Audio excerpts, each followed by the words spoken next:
or our folks online are just coming up here.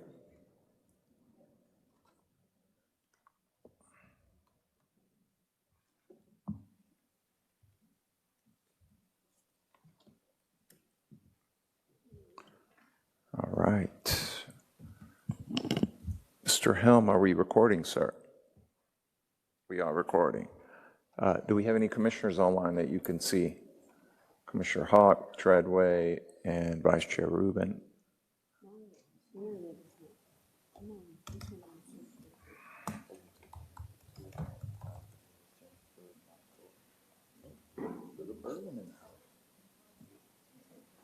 Okay, we do have a quorum. Commissioners, we're going to go ahead and get started. This is the briefing of the Dallas City Plan Commission. Today is Thursday, March 7th, 2024, 9:07 a.m. As always, Commissioners, this is just the briefing. We will keep all our comments and concerns for the briefing for the hearing this afternoon. One quick note on the agenda: the Forward Dallas briefing will be held at the end of the hearing. I want to make sure that we have plenty of time for discussion and questions from commissioners. So the first item, we will push it all the way back to the end of the hearing this afternoon. And with that, we do have two sets of minutes to approve. We'll make sure we do that. And before we get started, we do need a vice chair to be in the room, in the chamber. So Commissioner Herbert has graciously agreed to serve as vice chair today. But I need a motion. Thank you, Commissioner Hampton, for your motion, and Commissioner Carpenter for your second. All those in favor, please say aye. Aye. Any opposed? Ayes have it. We'll go ahead and get started with item number 2. Ms. Blue. Morning, everyone. Good morning, commissioners. Good morning. Right.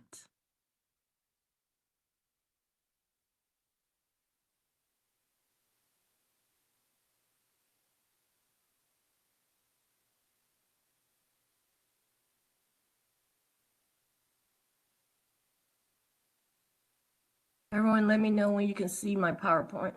We can see it. Thank you. Can you hold one moment, please? I just want to confirm that the meeting is being recorded. Everything is good? Yes. Okay, thank you. Please continue. Thank you. Okay, this is D223-008. It's a request for a new development plan for a multifamily. The area request is 2.948. It's in Council District 2. It is in PD 582, South Subdistrict Victory Plan Development District, and it does have a preliminary plat on the property. It's located on the west line of Victory Avenue between Museum Way and High Market Street. The purpose of the request is to allow for the development of a multifamily. The original request was 28 stories, but due to budget, the applicant and the owner decide to redesign and drop it down to 23 stories tall. So the case report does say 28 stories, but it is 23 and it's shown on the development plan. And it's also going to have 479 units and then above ground parking garage. I added this section of the code that states that there's no max structure and it can be built at any height, so the application is still in compliance with the code. Here's an area view of the property. Here's the zoning map. Here is the conceptual plan with the property highlighted in yellow. Here is the proposed development plan of the property. Here's an enlarged development plan of the property. And staff recommendation is approval. Thank you very much. Questions, Commissioners? Commissioner Hampton. Thank you, Mr. Chair. Ms. Blue, thank you for the presentation and clarification on the number of stories. In the diagram that you showed on the area, is it correct that the actual development parcel extends to an internal drive within that overall parcel? It's only the existing surface parking lot that's being redeveloped? Yes, ma'am. So you're saying right here at the south of the property? Yes, ma'am. Yes, ma'am. So it's a private drive. It used to be High Market Street that got abandoned, and so it's now private property, and they do have a private drive there. Yes, ma'am. Thank you. And then on the development plan, there's the tabulation that speaks to the amount of open space. That's in compliance with the requirements for the PD for this area. Is that correct? Yes, ma'am. And then those areas will be confirmed at permitting. If there's anything that's different, then they will send back from Development Service and they will amend the plan. But it does confirm that they're meeting the requirements per the code. Okay, and then as part of your review, I know there's very specific sidewalk widths that are required in various parts of the PD along Victory Avenue. There's a number of dimensions, but all of these meet that minimum standard of 9.5 feet. Is that correct? Yes, ma'am. Okay. Yeah, some of them are wider, some of the land is wider, but it does meet the standard of 9.5 feet unobstructed. Okay, and this one may be more for the applicant, but on the, I'm going to call this the southwest corner of the property, there's some existing open space within the PD. Do you know how this project intends to address and relate to that to strengthen the goals of the PD requirements? No, ma'am, I'm going to defer that question to the applicant. Okay, well, I was able to speak to the applicant, and I understand they are putting some entries that are trying to engage with that and encourage pedestrian activity. So thank you, Mr. Chair. Thank you, Ms. Blue. Thank you, Commissioner Hampton. Would you like to keep this on the consent? Okay. Any other questions? Commissioner Hall, please. Do we know 497 units? Do we know the composition? One bedroom, two bedroom, three bedroom? No, sir, that will be laid out at permitting. So with the development plan, they just need to meet the standards, which the standards is no max, so we don't go into detail how many bedrooms are required. I know parking ratio is counted by that, but that will be confirmed at permitting as well. Okay, and was there any designated number of affordable units in this development? Since this is a development plan, it's not a zoning case. The PD doesn't call out anything for affordable housing, but if they do decide to take something, it will be taken care of, permitted, and then housing also will regulate how many affordable units on the property. Okay, thank you. Mm-hmm. Thank you. Any other questions on this item, commissioners? Okay, we'll go to item number 3. Stay with you, Ms. Blue.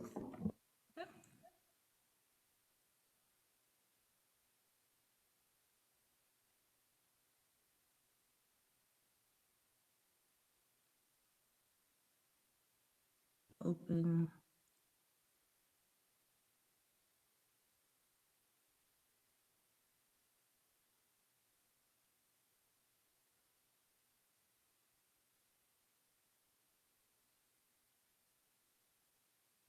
All right, let me know when you can see my presentation.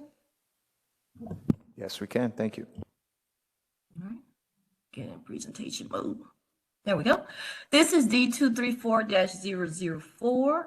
It's a request for a new development plan for crop production. The area request is 100.979 acres. It's in Council District 8. It is located in sub-area A and B within Planned Development District number 778. It also has a preliminary plat on the property. It is located east of the Interstate Highway 45 and north of Simpson Stewart Road. The application requesting a new development plan to allow for crop production of a community urban garden or farm or ranch. This site has one ingress and egress access point at the east of the site from Bird Lane. This is noted out because it does state in the development plan that it should show what access is coming in or onto the property. And then also a development plan is required for this for any building permit to authorize work within this district. Here's an area map of the property. It is surrounded by IR to the north and then also the east. Then across Simpson Stewart, there's a agriculture district. And then across the highway 45, there's R75. Here is the zoning map. Here's the conceptual plan, Exhibit 778A. Here is the proposed development plan. As of now, there's a man-made pond on the property. The rest of the property is undeveloped land. And then here I have circled and arrowed the ingress and egress onto the property. Here's the enlarged development plan. and staff recommendation is approval. That concludes this presentation. Thank you, Ms. Blue. Questions, Commissioner Blair? Ms. Blue, yesterday, did we not meet in regards to this particular case and discuss that body of water that is prevalent on that piece of land? Yes, ma'am. Can you share with this body what was the appreciation we were able to obtain from about that body of water? I think the body of water was existing and the conditions is there's like I would say debris around it. And so the applicant is trying to come in and restore the property to its natural state. Was this land not used as a mining location, 50 years ago or so? Yes, ma'am. Previously, it Mr. was. Chair, I would just like to remind the body this is a development plan, so the question is whether or not the development plan complies with the text of the PD. And I know, Commissioner Blair, I know. But what the property was in the past is starting to get a little off topic, and I just don't want to go down that rabbit hole. I'm not going to go down the rabbit hole, but I do want the commissioners to appreciate that the body of water is not something that would interfere or hinder the health and safety of the Trinity River, because this body of water does not feed into the Trinity River, nor is it getting water from the Trinity River. That's what I'm trying to get to. So to further the understanding that this development plan as it stands is appropriate and does not hinder anything around this community. Am I good? Thank you. Am I good? I just don't want to go down that rabbit hole, Commissioner, if we could. Okay, so Ms. Blue, based on our knowledge and the understanding we received yesterday,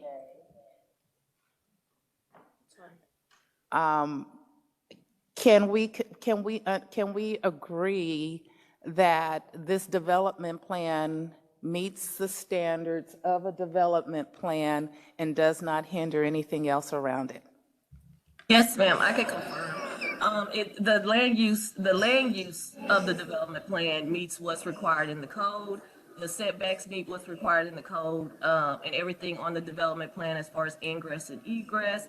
There's no structures on the property, so there's no parking required. All those items meet the code. Thank you. You're welcome. Thank you. Commissioner Carpenter. Yes, Ms. Blue, the PD requires that the development plan be in accordance with the conceptual plan, and the conceptual plan shows a tree preservation zone that I did not see a dictated width on that conceptual plan, but on the development plan, it shows an 80-foot tree preservation zone. Is that in compliance with the previous conceptual plan? Because the PD requires Article 10, a landscape art preservation plan was not submitted with the application. That will be confirmed at permitting. All right, thank you. Thank you. Any other questions, commissioners? Mr. Helm, do we have any commissioners online?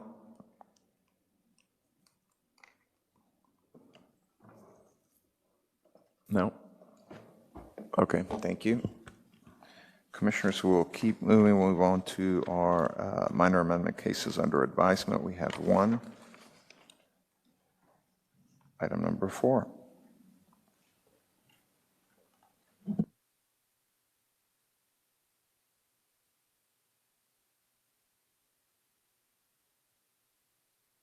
Commissioners, we are holding this item under advisement to March 21st.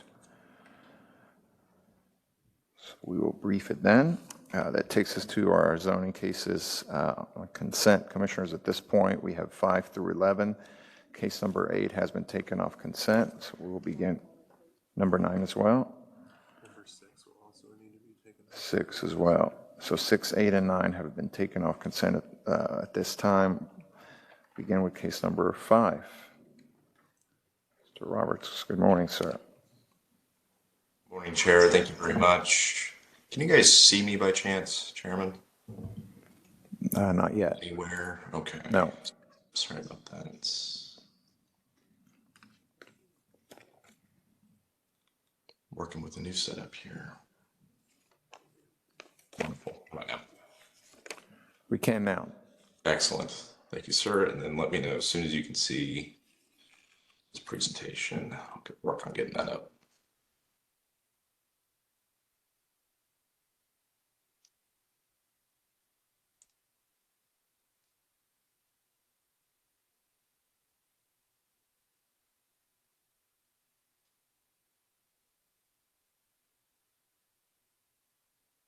Is that visible, Chair?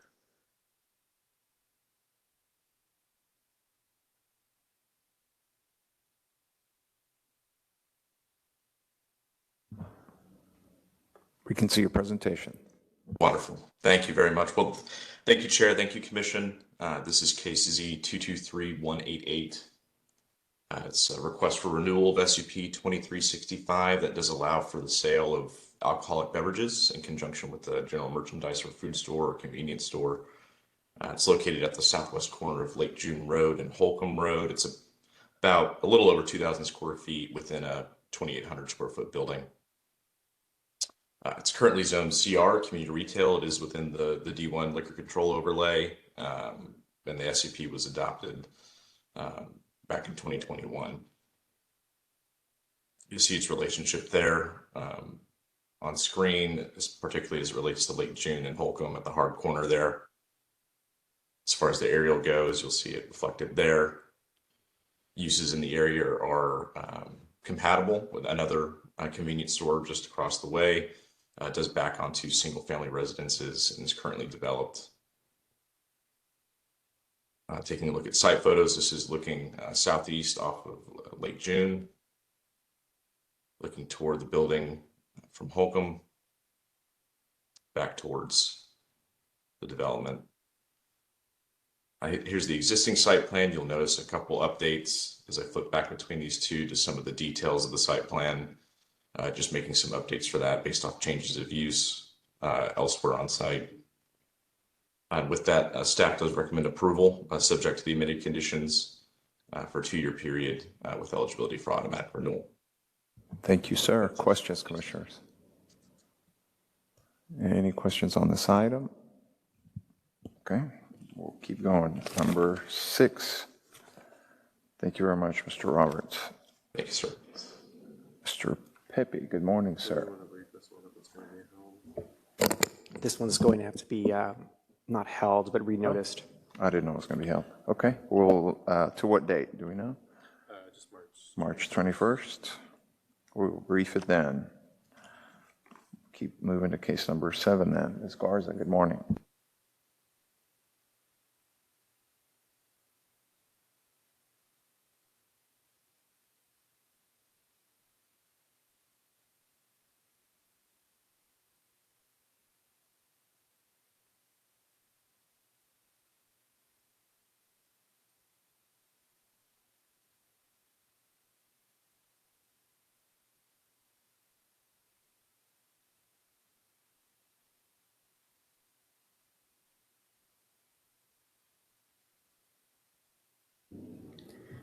Good morning. Good morning. Item number 7 is case Z223285. The request is an application for an amendment for a specific use permit number 2299 for an open enrollment charter school on property zoned in IR Industrial Research District.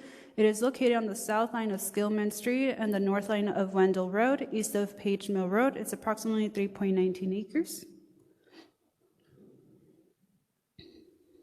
So this is a location map. This is an aerial map of the site. And then surrounding uses, to the north is an auto service center as well as a single family. To the west is an office building to the east, office, warehouse, industrial inside for light manufacturing. And then towards the south is a surface parking and then also an office warehouse. The area of request is developed with 4 buildings, 3 of which are occupied by the charter school. The remaining building contains a medical clinic. On August 8 of 2018, the City Council approved a specific use permit number 2299 for an open enrollment charter school for a 5-year period, subject to a site plan and a traffic management plan and conditions. So these are some of the site photos. On site looking south, as well looking south, looking south, looking south, looking south again, and then looking southwest, looking west, looking northwest, and then looking northwest, then looking north, looking northeast, looking northeast, looking north, and then surrounding uses, on-site looking east, and then looking east again looking east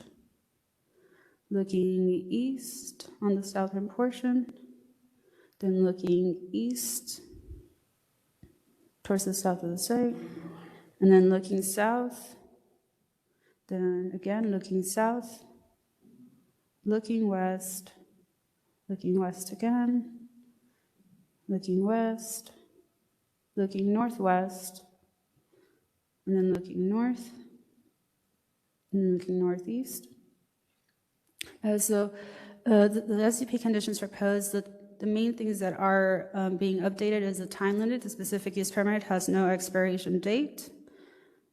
And then under the traffic management conditions, they are adding the items highlighted in yellow.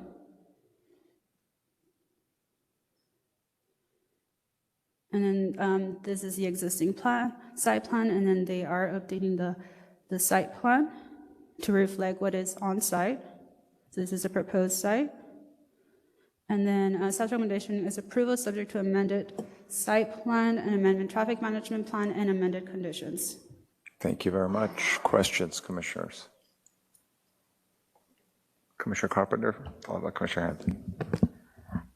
Yes, I think it's an interesting anomaly here that we have a school operating on an IR property with an SUP when we recently passed, an ordinance that disallowed daycare on industrial property. Has there been any consideration given to changing the underlying zoning on these schools that are in these industrial areas? I believe it's under consideration, but I'm not too sure. All right, thank you. Commissioner Hampton. Thank you, Mr. Chair. I had, I guess, a similar question, just in that as we're considering permanent time periods as the character of the surrounding neighborhood may change, could you speak to how a permanent SUP would be considered in that light? Yes, so it is a school, and I know most schools don't really change. And then with the side surrounding, I know it's industrial, but I don't see the school affecting the surrounding sites. Well, I guess the context for my question is that Dallas Can Academy actually used to be in East Dallas. I think they were then in West Dallas. And again, just trying to understand clearly as they grow, as they need to look at other facilities. But I was also trying to understand the surrounding context. And again, they may stay there. No question about that. I was just trying to understand how the permanent SUP applied, because I do have a few in my district as well. And, over time, things do change. Thank you. Thank you, Mr. Thank you. Any other questions on this item, commissioners? No? Okay, then we'll keep going. Go to item number 8.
Hey, Wilson, are you online?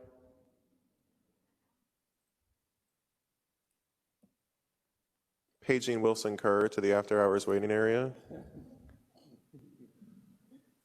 Yeah. We can. We'll come back to that one. We'll go to number 9, Mr. Roberts.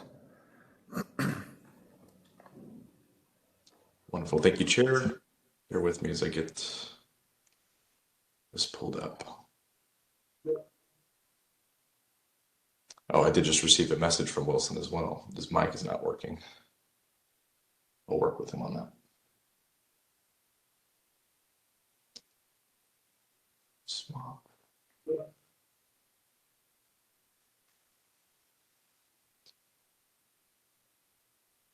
Share.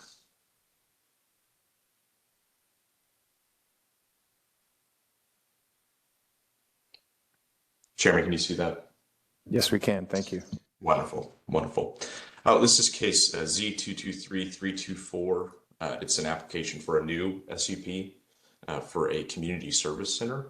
It's located approximately 240 feet southeast of Webb Chapel and Bolivar, and it is within an existing little over 14,000 square foot building. The site's currently zoned CR Community Retail District. It is within the D1 and Love Field Airport overlays. The existing use on site, if you were to drive by today, is a medical clinic, but the proposed use would include adult education, ESL, there's childhood literacy, but there's no child care associated, and there are no proposed changes to the CR district. You can see those conditions here on screen. Of course, we can come back and speak to them if we need to. You'll see its location map there as it relates to its positioning on Webb Chapel. Taking a look at the aerial, you'll see the orientation of the existing site, which I'll illustrate in the site plan coming up. It does abut single family. There's a few other medical uses or multi-tenant uses in the area along Webb Chapel. I can see an image of the site looking up Webb Chapel to the northwest, looking back down Webb Chapel, looking into the site, one of the access points, and then looking back at the front entrance of the structure. I can see the site orientation there. With that, is approval for an indefinite period. That was the request from the applicant. We think that the similarity of land uses in the area allows for that. Yes. Thank you. Questions, Commissioners? Commissioner Carpenter. Yes, given that this site has residential adjacency and it's also a proposed new use, what is your rationale for an SUP with no expiration date? That's a good question, Commissioner. So when we were considering that, we took a look at the intensities of the land uses along Webb Chapel, and we didn't think that there would be any inconsistencies there, as well as looking at the intensity of the current use switching to the community service use. Didn't think that there'd be any concerns in the intensity of that. I did talk to the applicant about that, of course, and express that there's been consideration in past for a non-indefinite time frame. They were receptive of that, but we went forward with their initial request to you this morning. All right, thank you. Thank you. Bless you. Any other questions on this item, Commissioners? Okay, we'll go to item number 10. Thank you. Thank you, sir.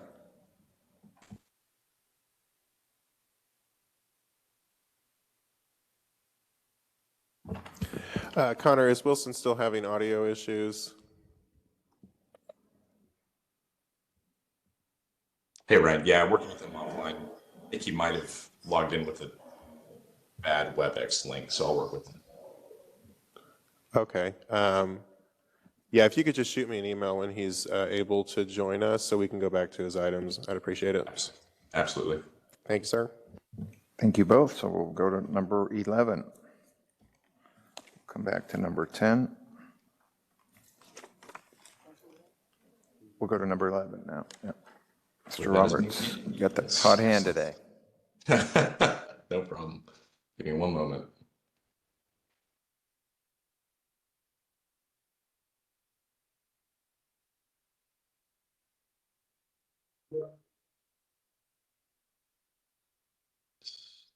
with me as I share screens.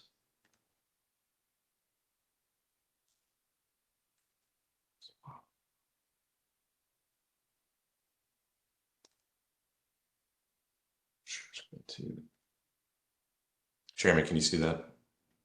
Yes, we can. Wonderful, thank you. This is case Z 234133. It's a request for renewal of SUP 2358 that allows for a alcoholic beverage establishment limited to the microbrewery, microdistillery, or winery, being the brewery category. It spans 2 properties located 90 feet or 95 feet west of Commerce and Lane Street, downtown. A little bit of the zoning background. It's within subdistricts A, B, and C of PD 619. Sort of a few of applicable overlays. The original SUP was adopted on January 25th, 2022. I can see its relationship there on Commerce. There's actually a dedicated pedestrian path just to the left of that. I can see the aerial here. It's at the base of a much taller building. Surrounding uses, commercial parking structure, and multifamily office and hotel in the area immediately abutting. And again, taking a look at those uses as they relate to the PD subdistricts. On Commerce, looking west, the unit just to the left on the photo, looking back east, unit now to the right. Taking a look at the exterior patio area, and then looking down Browder Street, which is a pedestrian access only, and looking back at that patio area. There's a proposed site plan. No changes are proposed as part of this renewal. And with that, approval subject to the amended conditions for the 2-year period. Thank you, sir. Questions, commissioners? No questions on this item. And we'll go to number 12. Thank you. Thank you, sir. I think number 12 has been briefed before. Are there any updates on this item?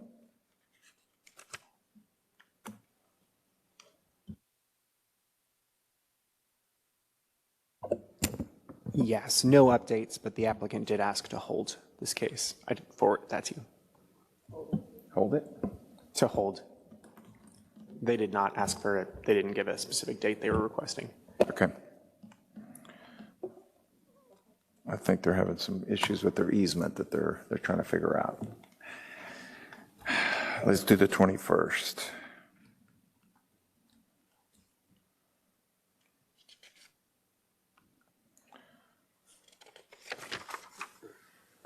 So that takes us to number 13. Has not been briefed. Dr. Udera, let's wait off on this one. Commissioner Treadway is going to join us later, so let's brief it when she's online. We may have to brief it before we hear it, so we're going to stay flexible on that one. Takes us to number 14. Has not been briefed before, is my understanding.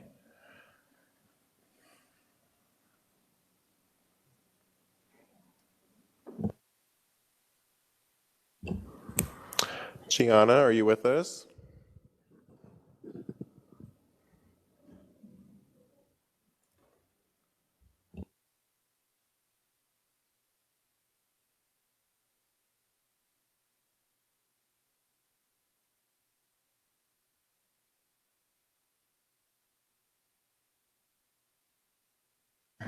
Good morning, Commissioner Wheeler. Let the record reflect has joined us at 9:42. Bless you, bless you.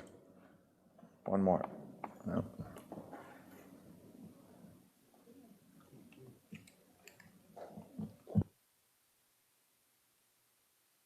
Just to let you all know, I think we also have figured out Wilson and Kerr's issue, so he's available as well. Thank you, Jennifer.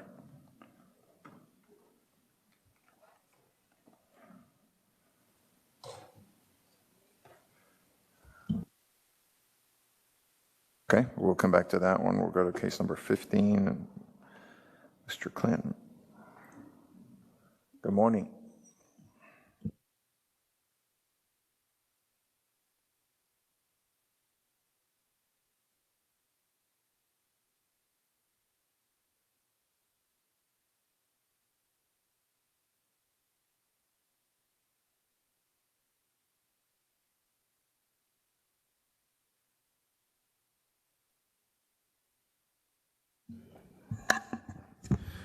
Hello, how you doing?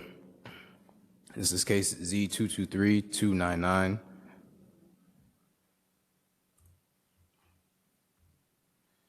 It's an application for an MU2 mixed-use 2 district on property zone in regional retail, district on corner of intersection at East Clarendon Drive, Viola Street, and Upton Street.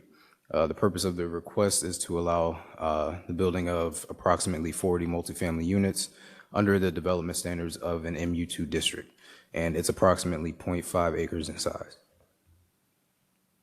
Here's our location map. This is our aerial map with the property highlighted. Quick zoning map, just giving the surrounding uses. There's multifamily to the north, regional retail to the west, single family and multifamily to the south and southeast, as well as some light industrial uses to the east, immediate east. This is located geographically in southwest Dallas, currently a vacant lot zoned regional retail. Again, this is a corner lot at the intersection of Viola Street, Upton Street, and East Clarendon Drive. So it has frontage on each of those streets. And the applicant proposes the property be rezoned to MU2. To accomplish this, they are requesting a general zoning change. Here are site visit pictures. This is on the property. There's the zoning signs, original zoning signs posted. And this is on Viola Street looking west. Same location looking south towards the site. The same location looking north to the residential adjacencies. This is on the site looking south. And now we have a few images of the surrounding uses. This is on East Clarendon looking south. Same location, looking directly across directly across from the site, excuse me. This is also on East Clarendon looking north. This is on Upton looking east. Here's a brief development standards chart, just comparing the existing district to the proposed district. And staff's recommendation is approval. Thank you very much. Questions, commissioners? Commissioner Carpenter. Good morning. I did go out to this site, but I wasn't able to determine what was going on in the industrial property to the south of this site. Do you have any information about that? Information on what's going on on the industrial Property to the south. It's a big complex. To my knowledge, it looked like a vacant warehouse. Yeah. Okay, thank you. Thank you. Any other questions, commissioners? Okay, we'll keep going. Number 15. Oh, pardon me. That was 15, so we'll go to 16.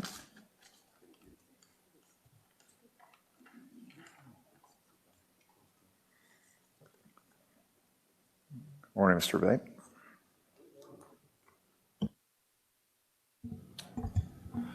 Good morning, Commission. Good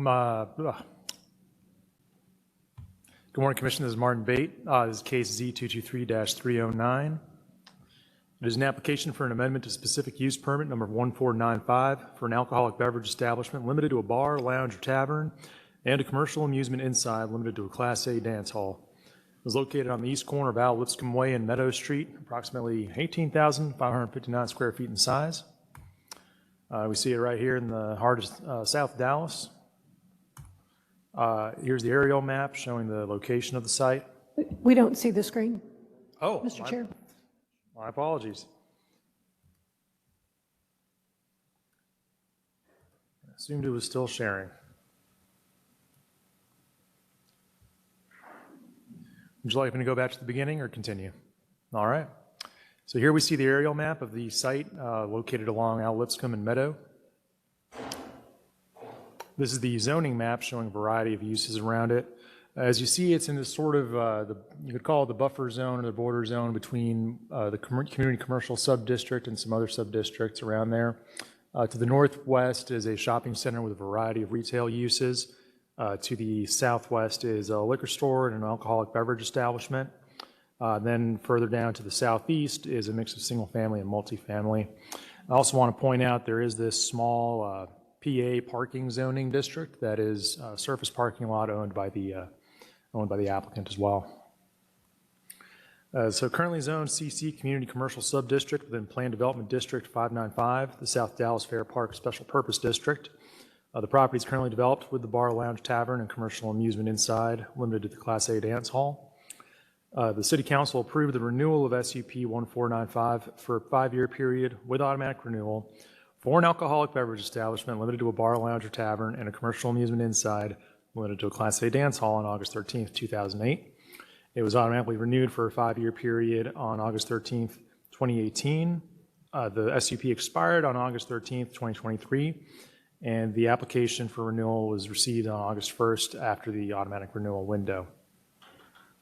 The applicant is requesting renewal of SUP 1495 for a 5-year period with auto renewals to continue the bar, lounge, or tavern use and the commercial amusement inside, limited to a Class A dance hall. I do want to make a correction here. This was a slightly out-of-date slide. There's a slight change to conditions, nothing that I would consider material. We rescinded a couple of duplicative items in there regarding off-street parking as well as the certificate of occupancy. These are things that are handled at permitting. It would not change what is the actual required parking. We just wanted to clean up the SUP conditions a little bit. And there are no proposed changes to the site plan for the SUP. Here we see the site on Al Lipscomb Way looking southeast towards the property. And then further back, looking east, we see one of these neighboring retail uses. And then to the northeast down Al Lipscomb Way. Looking to the north, that's that shopping center. And then to the northwest at the shopping center. On the corner of Al Lipscomb and Meadow, looking east towards the subject site. And then looking northwest away from the subject site. This is on Meadow looking northeast at the subject site. On Meadow looking north of the subject site. And then on Meadow looking southeast away from the subject site. This is the existing site plan. As I mentioned, there are no changes proposed to it. Staff recommendation is approval for a 5-year period with eligibility for automatic renewal for additional 5-year periods subject to the amended conditions. Thank you very much. Questions, commissioners? Commissioner Carpenter. I have a question about the parking in the site plan because the conditions show, the former conditions, the existing conditions, show that there are 23 parking spaces on site. And it also shows that there's no changes proposed to the existing site plan. But the current report and that site plan seems to show that there's 37 parking spaces on site. So was the property just never, the conditions were never in compliance with the site plan? Let me check my report here just to verify. There might have been a mismatch there in the original conditions as they were put versus what was in the site plan. In looking at the site plan and counting out the total number of parking spots, it's a little fuzzy, but it does appear that there was never the full amount of parking provided on site. The additional parking was provided in that parking lot to the southeast. Right, which is yes, I understand that part, but just as the existing conditions say that there's 23 spots on site, which this existing site plan with no changes proposed does not show. But this site plan that is with no changes does match the conditions on the ground and with the number of spaces that your report is saying that they need to have on site. Sorry, I couldn't quite hear the last bit. Oh, I'm sorry. So I guess it boils down to, does this existing, this site plan that's going to be going forward, it matches the conditions on the ground and the number of parking spaces that they can provide on site? I believe so. I didn't do a count of the individual parking spaces on my site visit. I would certainly recommend also asking the applicant this afternoon. All right. I have one additional question. My question is about auto renewals. I know we had an email that was sent to us, forwarded to us the last time this came up from some a neighbor, surrounding neighbors, talking about all of the problems they had at this location, everything, drug use, prostitution, litter, I don't know. Do you know if there was a community meeting about this particular site? As I understand it, I believe Commissioner Wheeler has held some community meetings on this. All right, thank you. Commissioner Wheeler. Were you aware that the conditions were not the owned property, it was with properties that were surrounded? Were you aware that it wasn't the actual property that had an issue with, it was another property in close proximity that they owned, that was, the issue was never the actual business, it was the hanging when the business was closed? Yes, I've heard from that. And yes. were you aware that they remedied some of that with cleanup and fencing, and they worked, and the community members just wanted to have a meeting with them? I was not aware of some of the work that was done to do that, but I am aware that they held those community meetings and worked with the surrounding Are you neighbors. also, and how long has this business been established? As I understand it, about 24 years. And has there been, in this report, do you all include any police calls or anything like that? We do provide a crime report that is generated by DPD. The crime report is generated using the point address, and it's for any calls to service that are registered in the system as being at that address. But we do not perform any staff analysis of those statistics. They're provided for the commission to review. Okay, thank you. Thank you. Yes, Commissioner Herbert. Yes, thank you for bringing up the historical history of this site. Were you able to do any site visits are they in operation now? Is basically my question. I believe they are still in operation. They operate in the evenings, so I was not able to see it at night. I suggest you check it out. No, Yeah. I do like the Blues. Thank you. My next question was going to be a funny one too, but I'll save that for later. Thank you. All right. Thank you. We're counting on you. We're going to come right back to that. Any other questions on this end? Okay, then we'll go to number 17. We do have Wilson Kerr online. Morning, I apologize. No worries, thank you.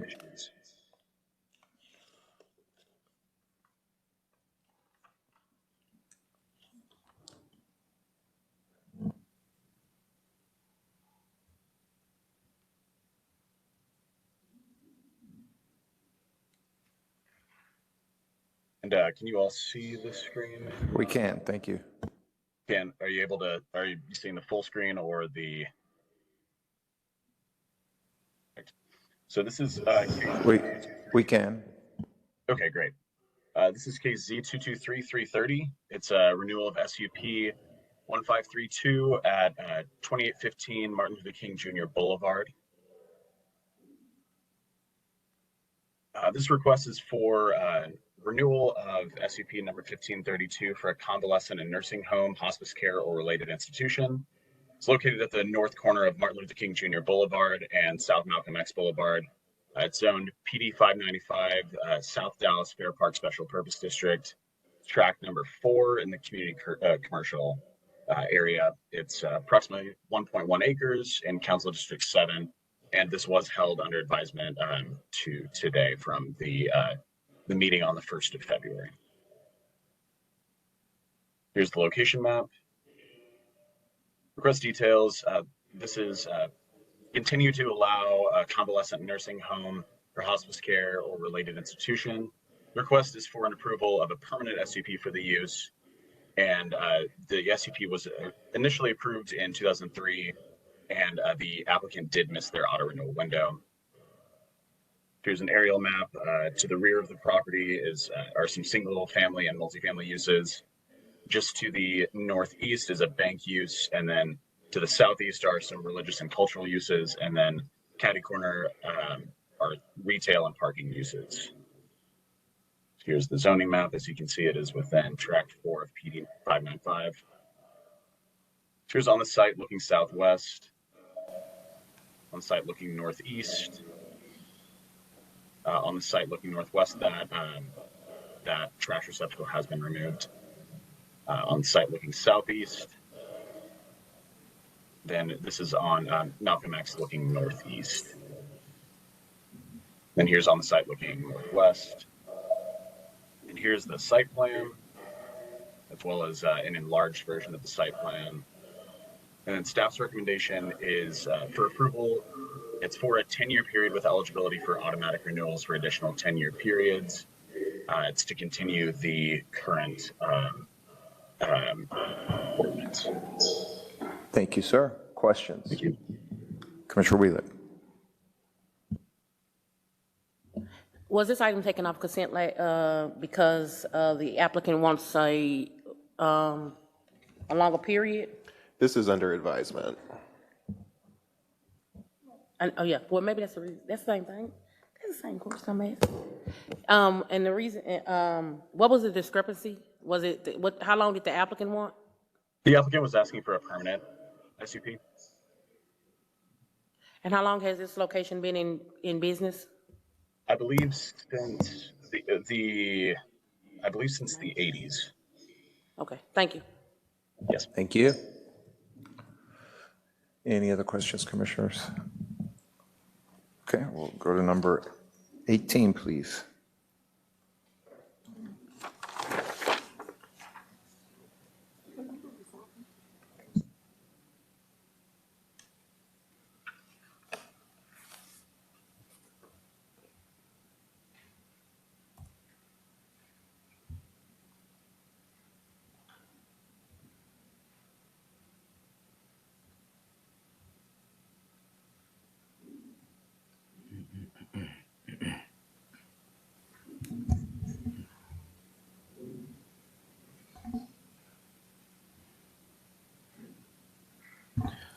This is case number Z234-104, an application for the renewal of specific use permit number 1982 for a bar, lounge, or tavern and inside commercial amusement for a Class A dance hall on property zone Tract A within Plan Development District number 269, the Deep Ellum Near East Side District with CBD Downtown Demolition Delay Overlay on southwest corner of intersection at Elm Street and North Crotus Street. Renewal of the SUP. This is a renewal of the SUP to allow continued operation of the bar, lounge, or tavern and inside commercial amusement for a Class A dance hall use, approximately 0.14 acres in size. Here's our location map. It's central Dallas, downtown Deep Ellum. Deep Ellum. Here's our aerial map with the property highlighted. This is zoning map with the surrounding uses, which are pretty much all commercial retail, Plan Development 269, and various SUPs. Again, currently zoned under Plan Development number 269. This is a corner lot, so it has frontage on both Elm Street and North Crowder Street. Hours of operation currently are 4 p.m. to 2 a.m. Monday through Friday, and between 12 p.m. Noon and 2 a.m. Saturday and Sunday. The applicant proposes no other changes to the land use or the site plan, and they are requesting an SUP renewal for a 5-year period. The current SUP expired October of last year. They filed for renewal October of last year, and again for another 5-year term. This is on the property on Elm Street looking southeast. This is on North Crowder Street looking southeast. This is on the corner of the intersection looking northeast. This is on Elm Street looking northwest. Also on Elm Street looking north. Here are the proposed SUP conditions. Their existing site plan, again, no changes are being proposed. And staff recommendation is approval for a 5-year period subject to amended conditions. Thank you, sir. Questions, commissioners? Yes, Commissioner Hampton. Thank you. 2 questions. We had held this from the last meeting to allow for community outreach. Are you aware if the applicant has been able to be in touch with the surrounding stakeholders? To my knowledge, they have not shared that information with me. Okay, well, I believe they'll be here later today, and we can ask them about that. I believe when we heard this last time, while it's a renewal of an SUP, it's a new operator at this location, is that correct? That's correct. Right, so SUPs run with the land, and so they were able to just continue the usage. So while a renewal in terms of the SUP requirement, how it's operating within the neighborhood would be evaluated based on the new business, I'll say. How was that factored into staff's consideration on the 5-year period? Thank you. That's a good question. So basically, my evaluation is looking at the new operator and also surrounding SUPs in the area, the history of the site as well, and looking at what was granted in the past for new operators or new SUPs in that same area. So that was taken into consideration for the recommendation. And are you aware if there's been any concerns within the community? Concerns in terms of? How the new operator is integrating in light of the other surrounding uses and how they're all working together? This is obviously an entertainment district, so, you know. Right. No, so the applicant has not shared that information with me. Okay, I'll ask the applicant at the hearing. Thank you. Thank you, Mr. Chair. Thank you. Thank you. Any other questions on this item, commissioners? Okay, it is 10:04 a.m. Commissioners, let's take a 10-minute break.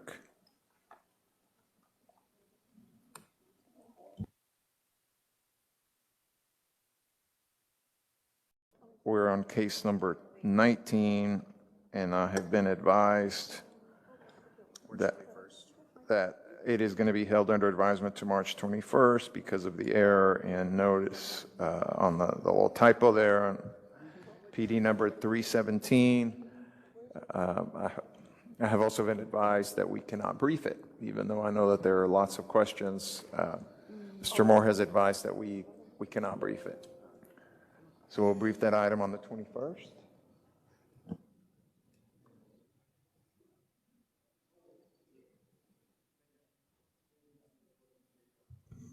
Perfect. That takes us to case number 20. Good morning. Ms. Algarria, good morning. Item 20 is case Z223-272.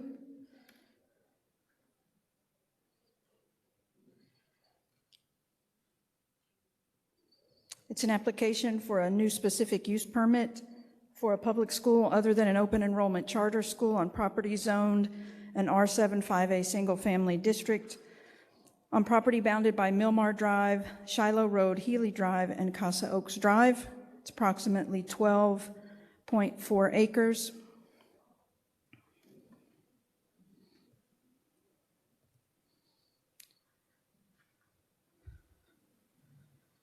Located in District 2. Aerial and zoning land use map, you can see that property is surrounded by single-family, detached single-family in R75A with a public park to the northwest.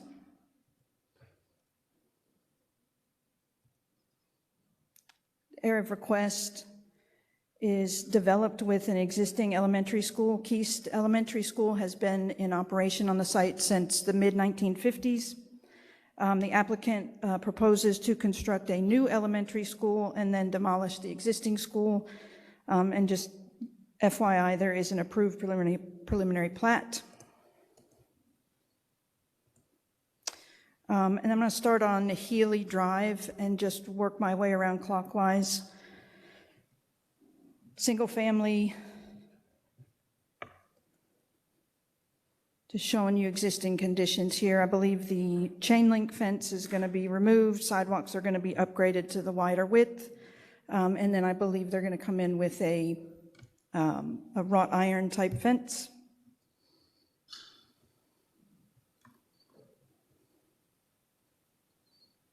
It's the park to the northwest, Harry Stone Park.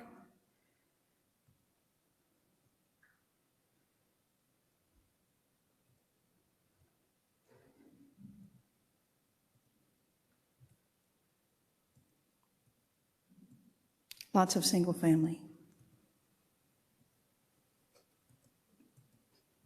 Existing portables will no longer be needed. On Healy Drive, they currently have the sort of circular driveway at the existing school. When they build, they'll have one access point on this road. This is just here for reference. This chart is in the staff report. If we need to discuss further, it's here for reference. And then the proposed SUP site plan. There are a few items that remain outstanding. There were 5 items from the traffic engineering review that remained pending, having to do with the size of the driveway access point, the size of the radius, and then this additional bus lane and bus access point, as well as needing some additional, or staff recommending some additional access for pedestrians and bicyclists. Traffic management plan basically would just need to be revised to update, to conform basically with the same base site plan as what's shown that we just looked at. And then here are the pending items. I just wanted to kind of go through quickly and update you as to status because applicant and staff have continued discussions. Items 1 and 2 are resolved based on additional responses provided. We do have crossing guards that are existing condition. There was a concern about if these were new, if this was going to be a new proposal. Staffing is a concern, so we did verify that that's an existing condition to remain. And then the 3 pickup lane concept, they did provide observations from a site where this is being used successfully, so staff has removed any objection to that.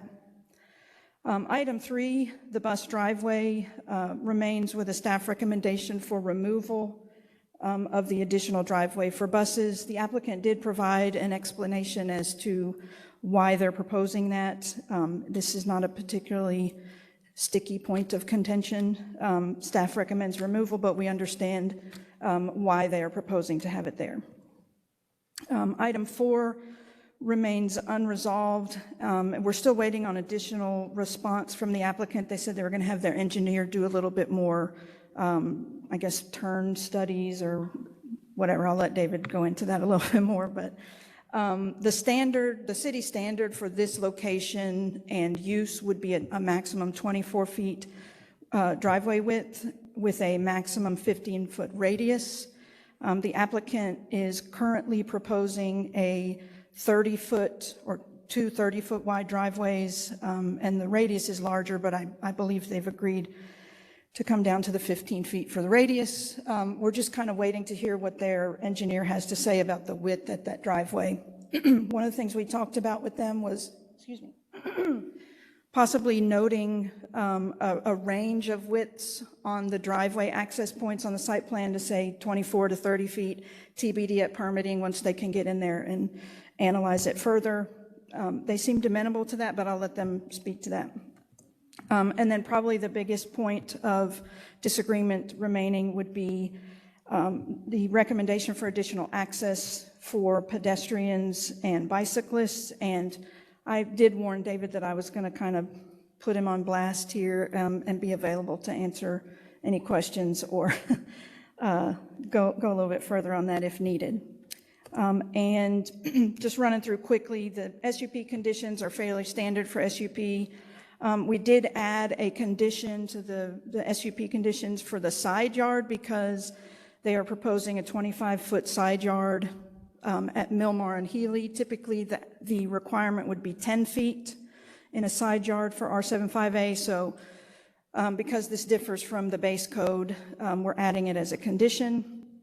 The fence condition is there because there is a max height of 4 feet for a fence in a front yard at this location, but the applicant indicated that for a portion where they were unable to recess it back behind the setback line or to, anyway, they couldn't quite work it out under the base code, so they are going to seek board approval to have a 6-foot fence in the front yard at Casa Oaks and Shiloh. So this condition is written in here to say that basically you can have a maximum 6-foot high fence in a required yard, but that in the front yard, it would require approval from the board to be taller than 4 feet. And then pedestrian amenity language and sidewalks and buffer language. This was proposed by the applicant based on the standards that we've been working with them for the DISD bond program, and updated the traffic management language to the current. And with that, staff's recommendation is approval subject to a revised site plan, revised traffic management plan, and conditions. Questions, Commissioner Hampton?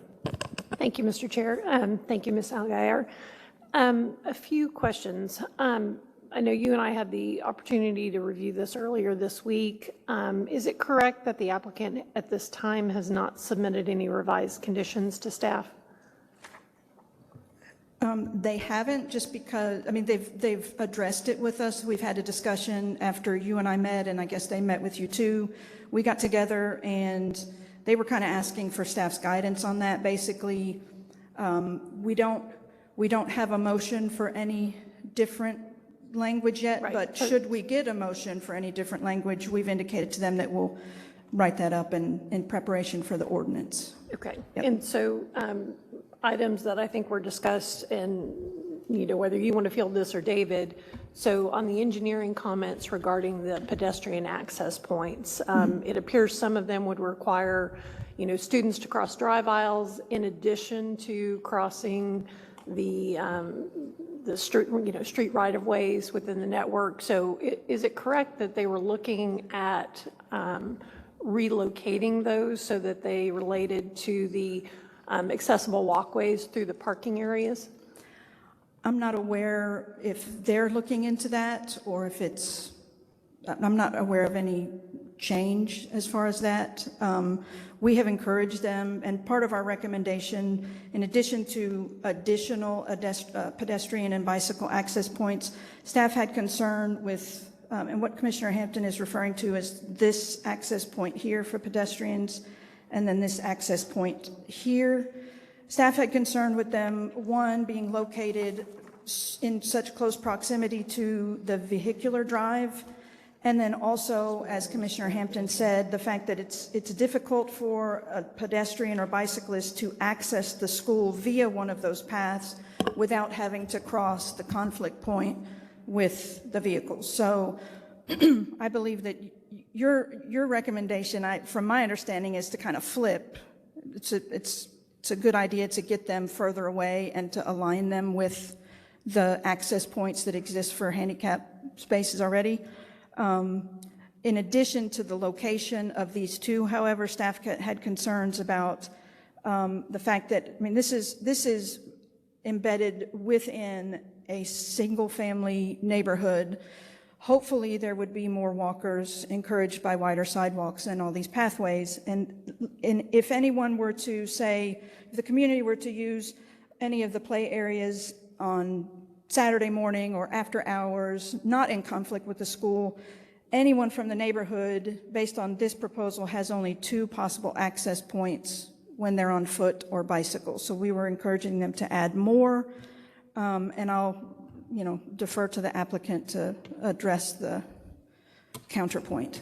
And again, that kind of third access point that was recommended through the engineering and staff review has to do with community access for the play fields, the soccer fields, again, to encourage the integration of the school outside of school hours. Right. As I understand, and correct me if this is what you've heard from the applicant as well, their concern is security for the perimeter. However, this could simply be a convenience gate that was provided to those, not that it, was going to disrupt the day-to-day operations of the school and the drop-off component. Is that a fair assessment? Right. My understanding from the applicant is the 2 that are proposed here would be within range of security cameras and things like that, so they want to limit the points of access. But yes, exactly what you said, it could be for after hours or only. This is not meant to be a during peak hours access point. Thank you. And then related to the 3-lane drop-off, I know that's somewhat of a new concept, I think, of how DISD and this school in particular is thinking about their drop-off functions. They, I understand in working with staff, had included this pedestrian refuge area, I'll call it essentially the long island that divides the drop-off lanes from the vehicular circulation. Is it correct that they were evaluating an increase to that island just to give a little bit more buffer as they're loading and unloading? Those are the two locations on the north and south of the building. I think I'll have to defer to the applicant on that one. I'm I know happy it's to ask been, them. I know it's been brought up. Okay, I'm not understood. sure where we are on that or if it's, I don't know. Okay, and then question on the setbacks. I will acknowledge and thank you. I was very pleased to see the side yard setback I included. knew you would be so happy with in that. the language. Would it be appropriate, since the setbacks that are shown here are all 25 feet, to simply note that that is the required setback on all frontages? In this case, with it being an SUP and the base code at this location requires a 25-foot setback at front yards, and the base code also defining for this type of, for this location and this lot configuration, it requires that the shorter frontages would be considered front yards. It would be basically a repetition of base code for us to add anything about those two frontages. So what we're adding to the SUP conditions is anything that differs from the base code and can only be more restrictive, not less. But it might serve as a belts and suspenders if there was ever a future change in how setbacks were evaluated, how frontages were considered. I mean, I can't really say belts and suspenders. I can only say that when we have SUP ordinances and I've sent anything to the city attorney's office that's a repeat of base code, it typically gets struck from the ordinance just because it's redundant to the base code. Well, Yes. thank you for that. I'm happy to follow up. Regarding height and stories, I know they've included this on the development plan as an institutional use. They are not restricted on their height. RPS typically doesn't apply. Was there consideration of including a maximum height and a number of stories just to give everyone certainty on what is intended for the site?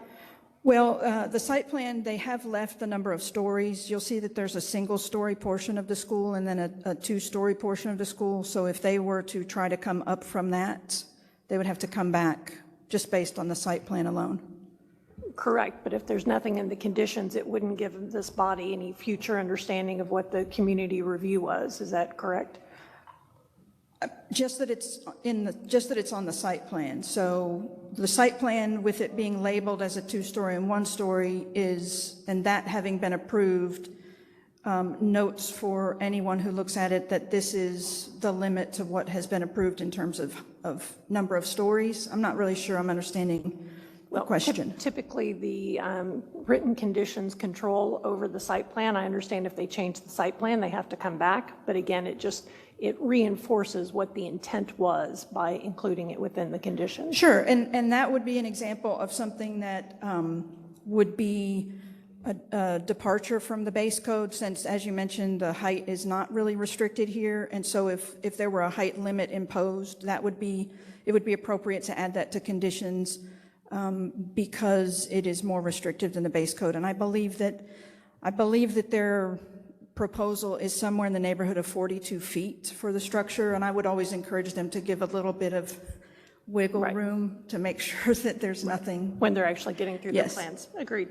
And similar to that, I know many times we include light pole heights. I know they're evaluating whether or not it is an elementary school, what those may be. Was there any staff consideration on including that as a condition, again, similar to how we've approached other cases?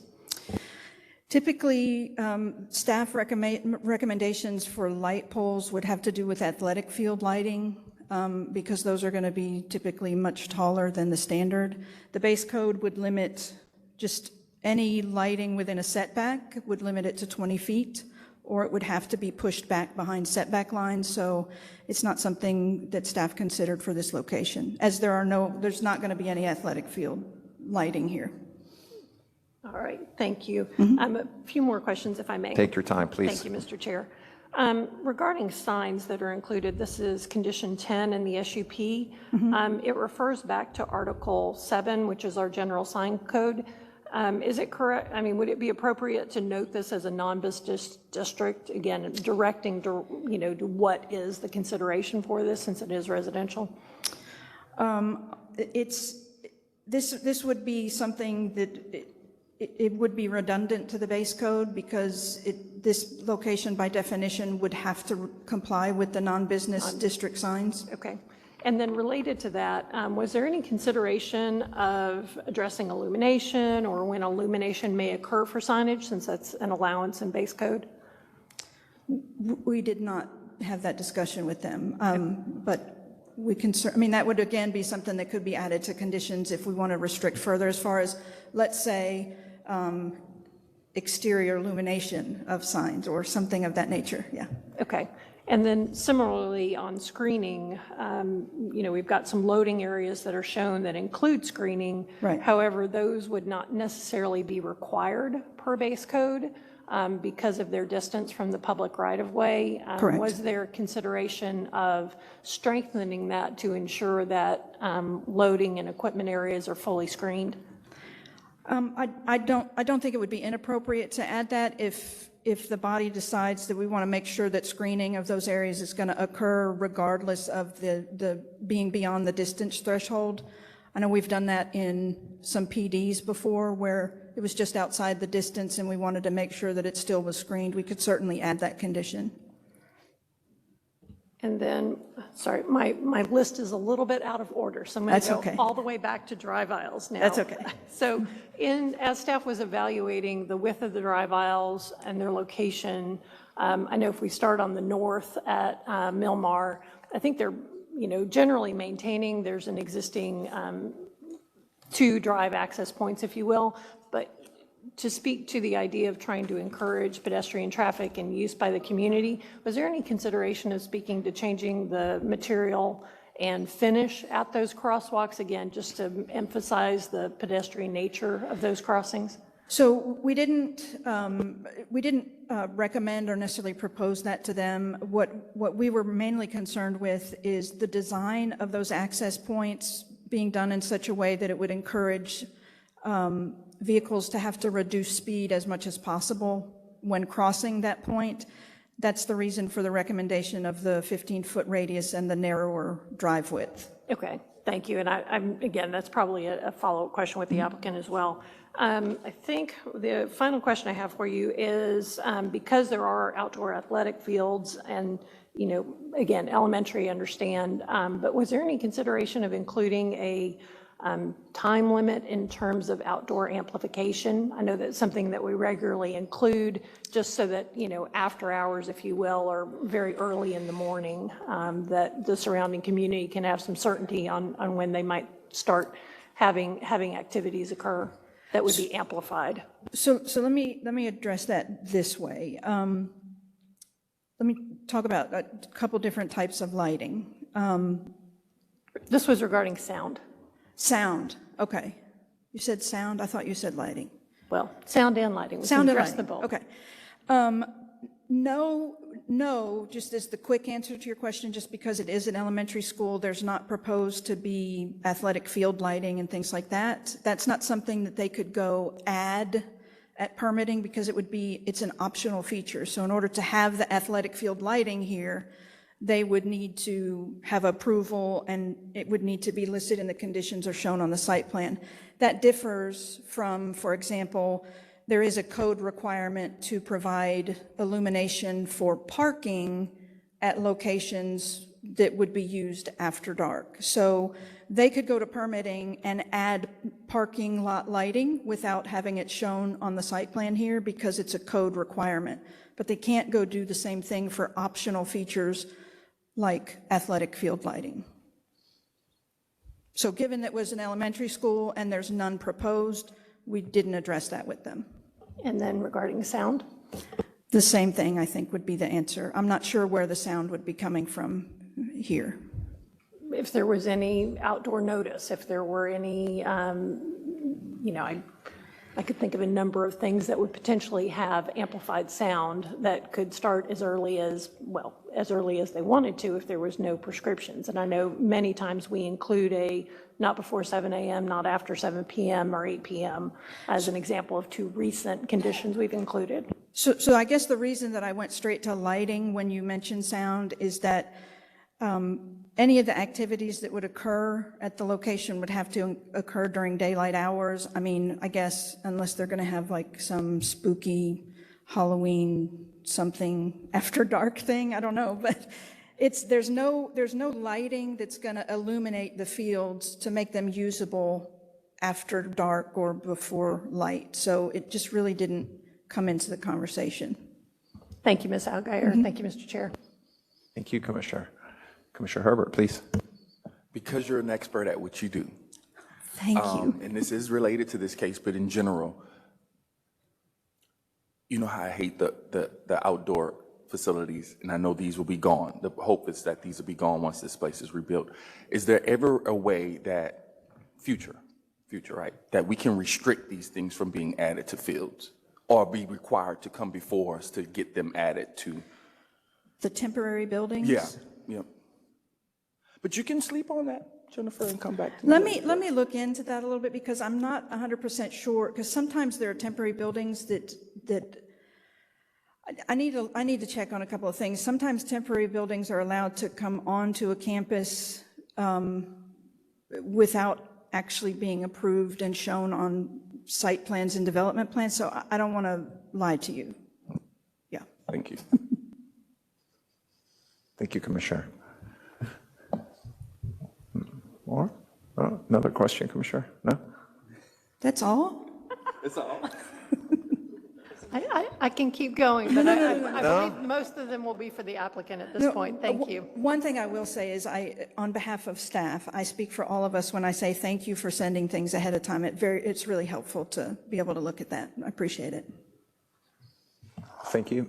Thank you all. Any other questions, Commissioners? We will keep moving then. Thank you, Ms. Algier.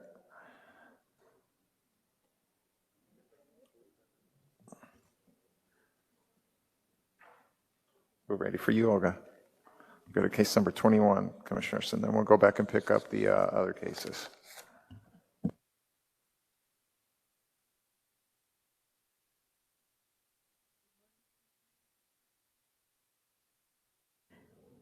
Good morning.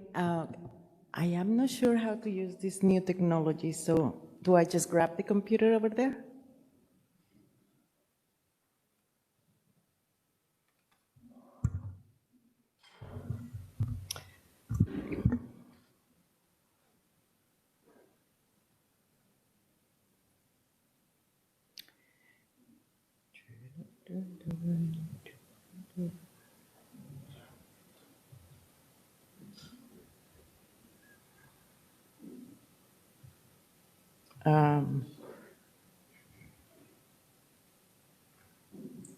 Sorry. I just don't see it. So. Do you have it on the folder? Do you have it in here? Do you what? Is your one on here? 341. 341. That one. No. What is it? It's supposed to be there. How come it isn't there? I sent it to you guys. It's not there. It's not on the thing. Just do you have your laptop? Go ahead and bring it.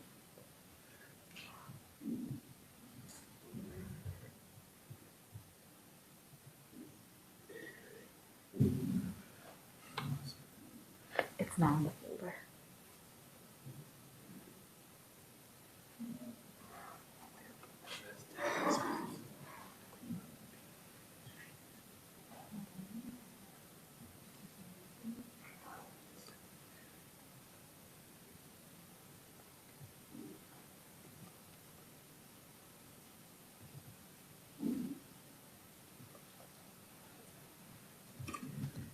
We're waiting for Olga.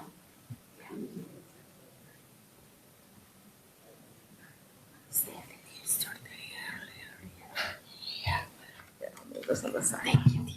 So you just log into your Webex and then you can share from there. Thank you.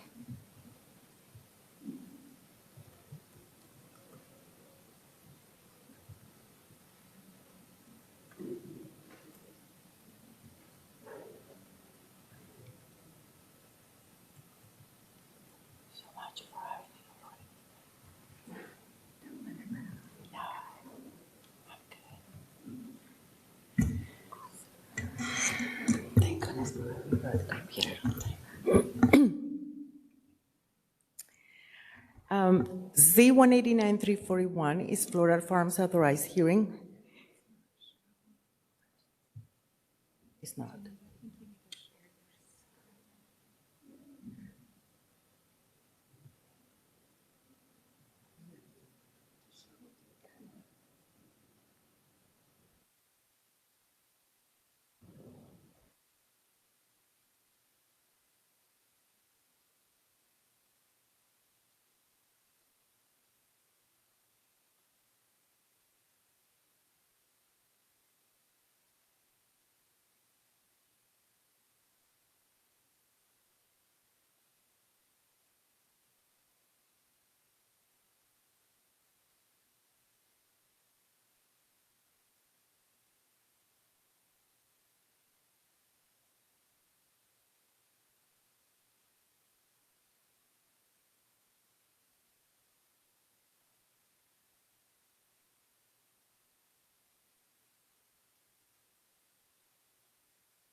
Sorry, Commissioners, I did not want to make an entrance, but sometimes technical issues overpower.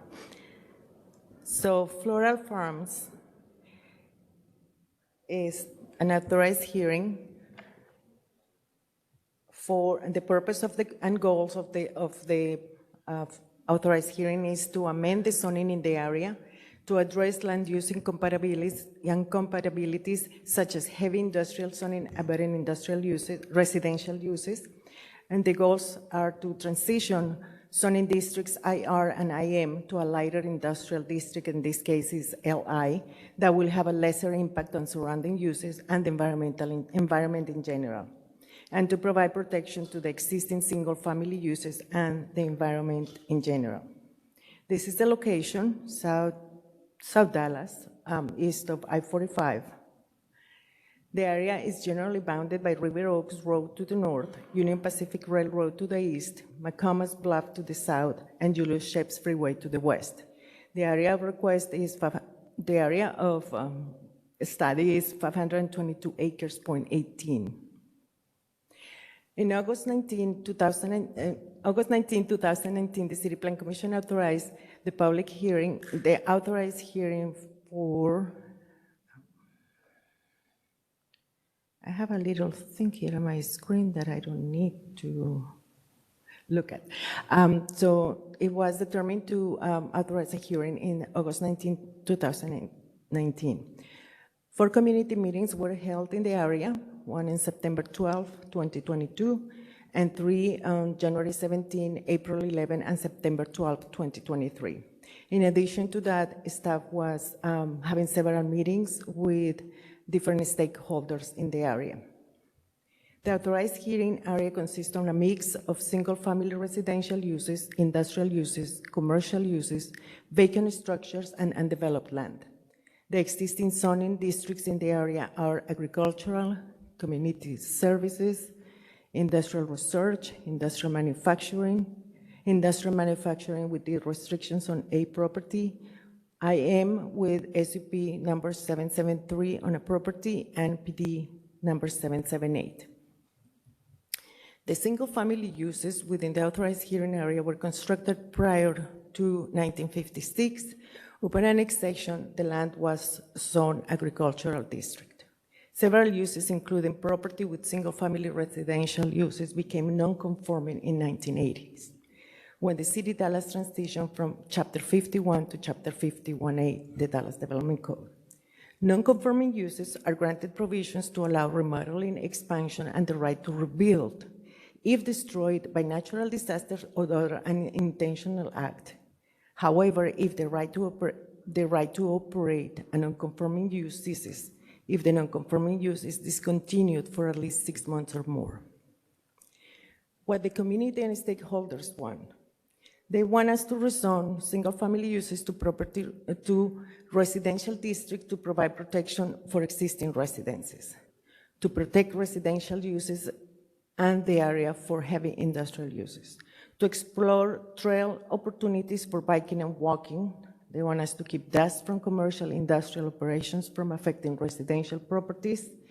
They want us to expand commercial zoning to attract gas stations and neighborhood service retail like grocery stores and restaurants. They want us to maintain industrial zoning on properties with existing industrial development and on undeveloped land. They want us to allow properties to keep existing specific use permits.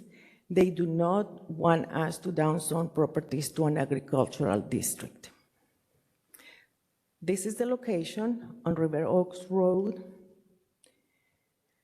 This is on Bird Lane, on Rhodes Lane, on Zone Road, on Choate Road, on Bermuda,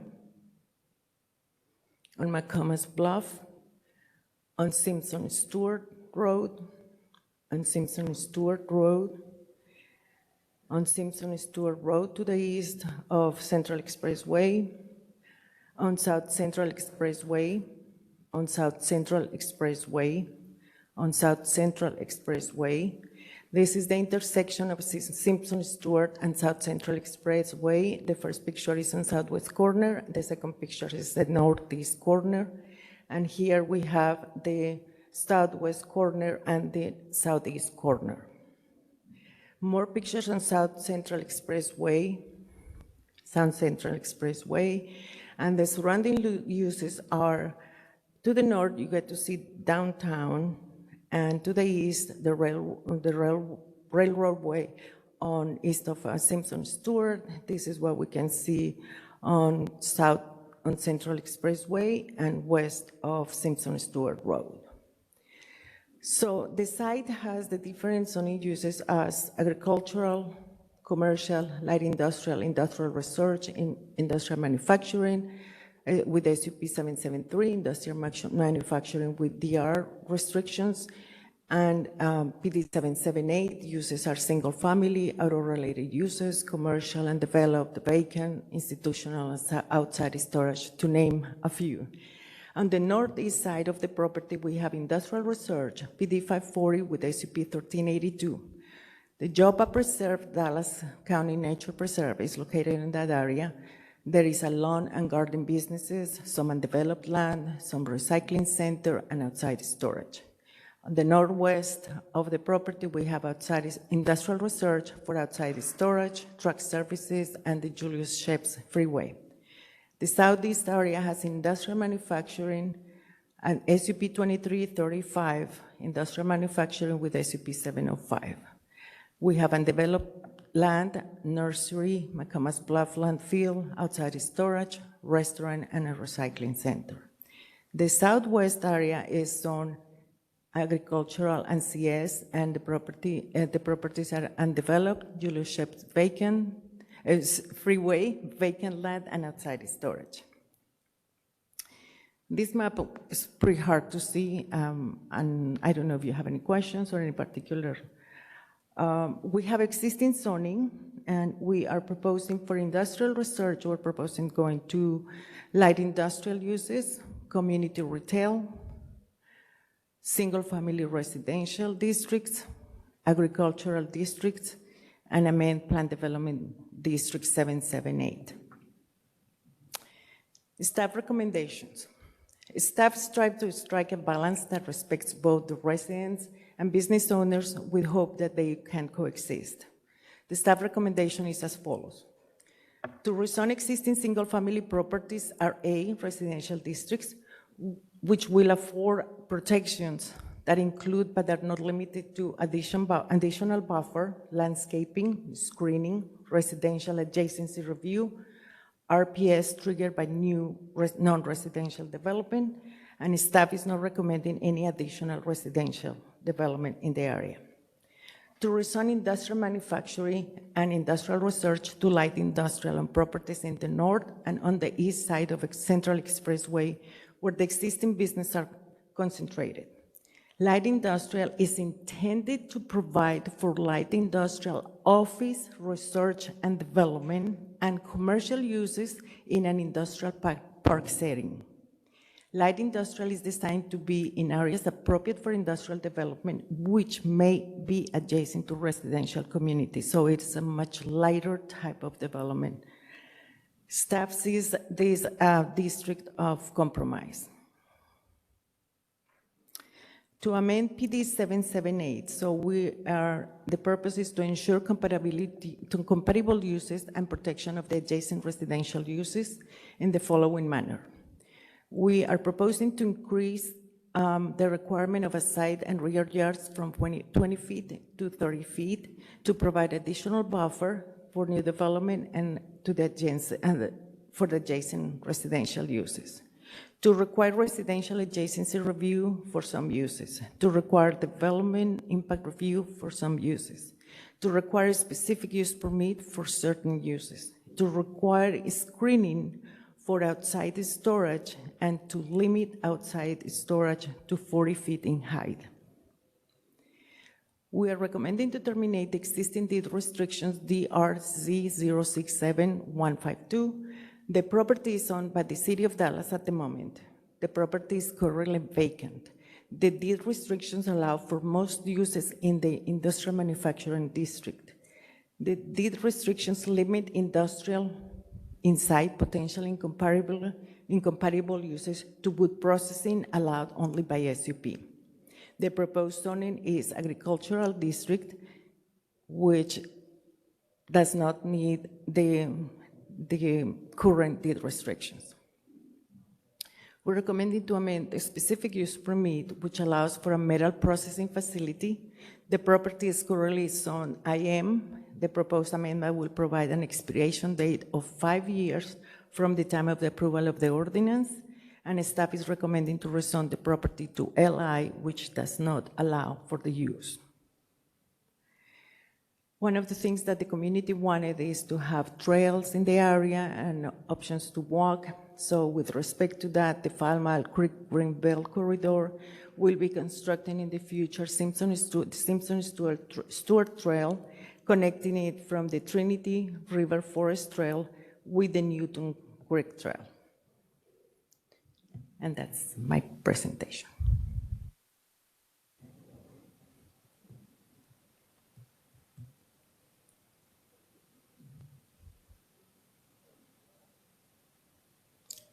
Any questions?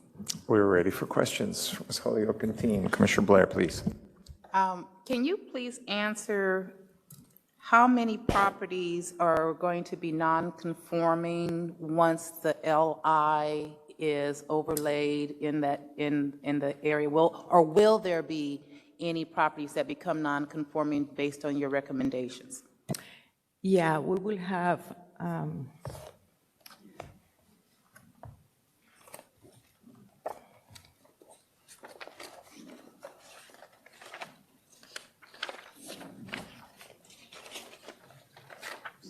I will answer in terms of zoning and uses, because I exactly don't know the properties, since several don't have enough information or clear information. So, properties that are zoned industrial research and industrial manufacturing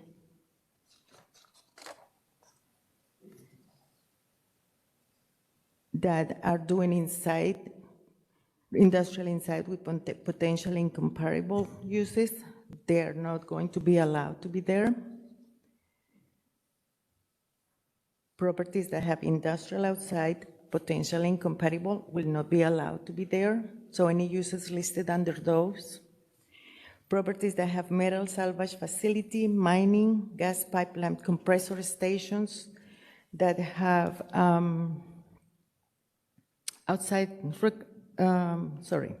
municipal waste incinerator, organic compost recycling facility, outside salvage and reclamation, pathological waste incineration, convalescent and nursing homes, hospice care and related institutions, convent or monastery, forester home, library, art gallery, or museum.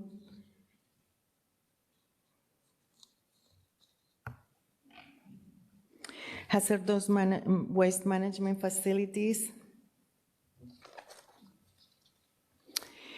Anything that has to do with residential uses, commercial amusement outside, convenience store. You have to answer that's more specific if you want us to jump in. So what do you mean? Yeah. Just a specific what's existing? Based on COs, what's becoming non-conforming is the question. Oh, that's a tough answer. Are you asking me to, based on COs? Yeah, what I'm asking is, will the change to light industrial take properties that are already in operation with a valid CO and make it non-conforming? Any property that is operating without a valid CO will become non-conforming. Oh, it's illegal. So any property that has a valid CO, but the use is not permitted, will become a non-conforming use. But any property that does not have a CO will become illegal.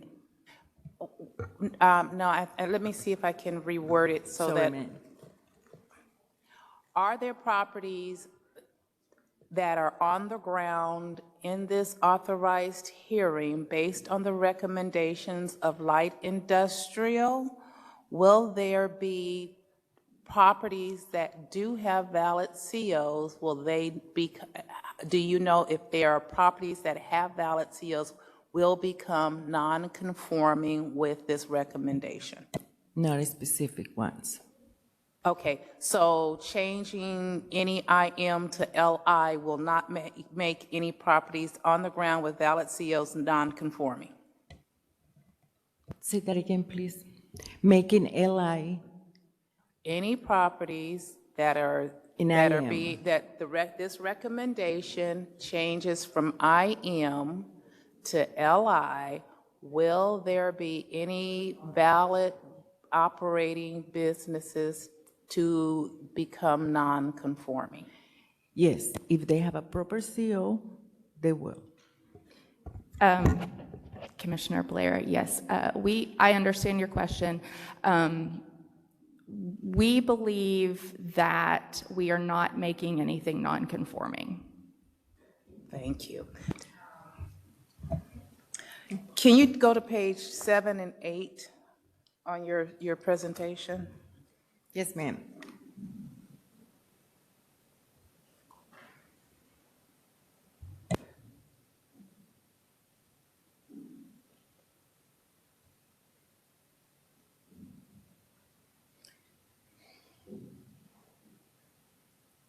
Page 7.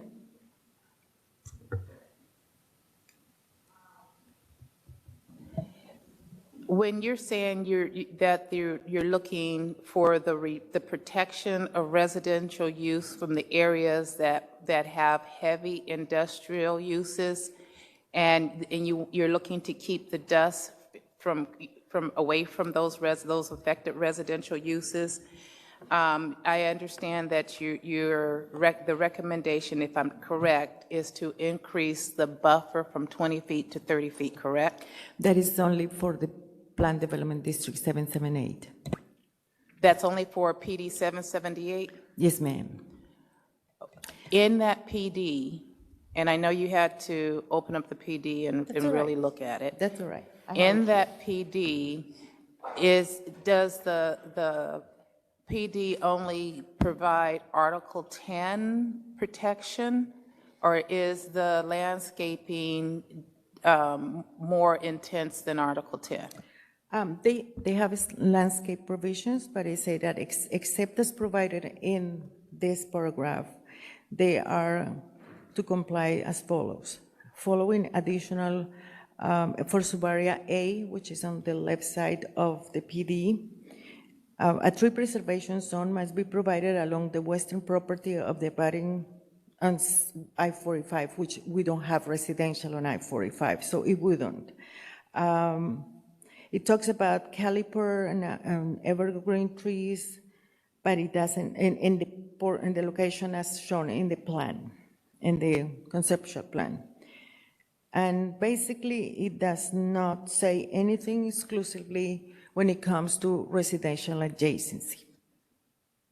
So PD 778 does not have anything or any landscape provisions that are in alignment with increasing the buffer from 20 feet to 30 feet. It just says that there is just a general overview of what you are required to provide, correct? In terms of landscaping, they will have to provide Article 10 requirements. So PD 778 only provides for Article 10, correct?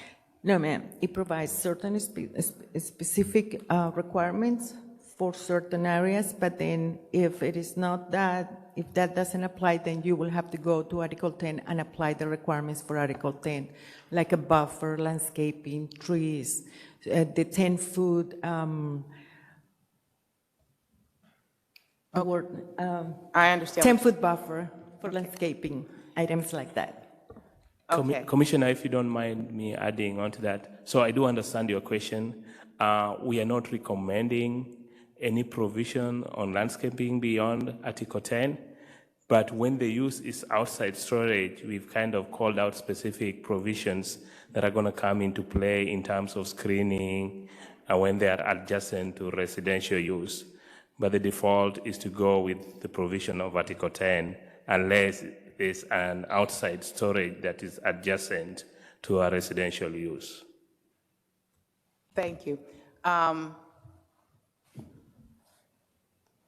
want to go over to, I know dust considerations are a concern for the residents in that community.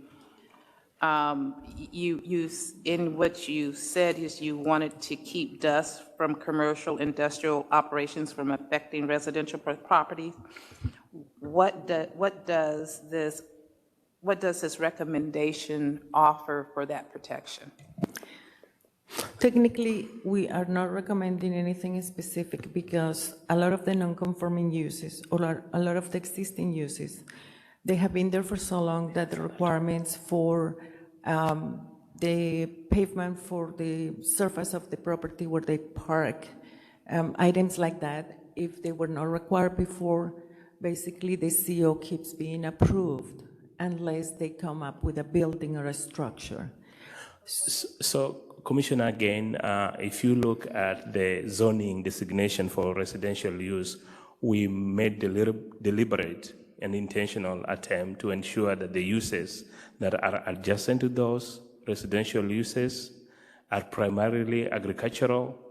So if there are industrial uses that were adjacent to residential use, that maybe the operation would result in dust or air pollution that's significant, then we intentionally rezone those to ag use, with the exception of 2 properties that are adjacent to the PD, in which we increase the buffer from 20 feet to 30 feet. But for the other residential uses, we've made sure that they are surrounded by ag use in almost every instance. We all know that dust travels, so there is no provisions within this authorized hearing that allows or that recommends or requires anyone who comes in new from any type of mediation of the kicking up of dust or any kind of sediments in how they do business? If anything is new, they will have to comply with surface requirements for the land, and they will have to provide certain requirements that we have for stormwater, that we have for irrigation, and we have basically the landscaping too. They will have to provide landscape. So all these items together will have protection for protection of the area and the environment, and to reduce the amount of dust if it is new coming in. Commissioner, may I address the question? In terms of existing uses, I believe that's what you're asking, protection from existing uses that are creating dust. So I would say that our code compliance department would be one remedy to that, to ensure that the uses that are operating, the existing uses are operating in compliance with their CO and in compliance with best practices. I believe that many of the uses have requirements outside of zoning, but to keep water and to do things that help contain and eliminate dust and other air quality issues. I believe that also there is some air quality monitoring that's happening in the area right now. We haven't heard the results of that, but that is another potential remedy, is to take appropriate actions based on what the outcome and recommendations of that are. Okay, and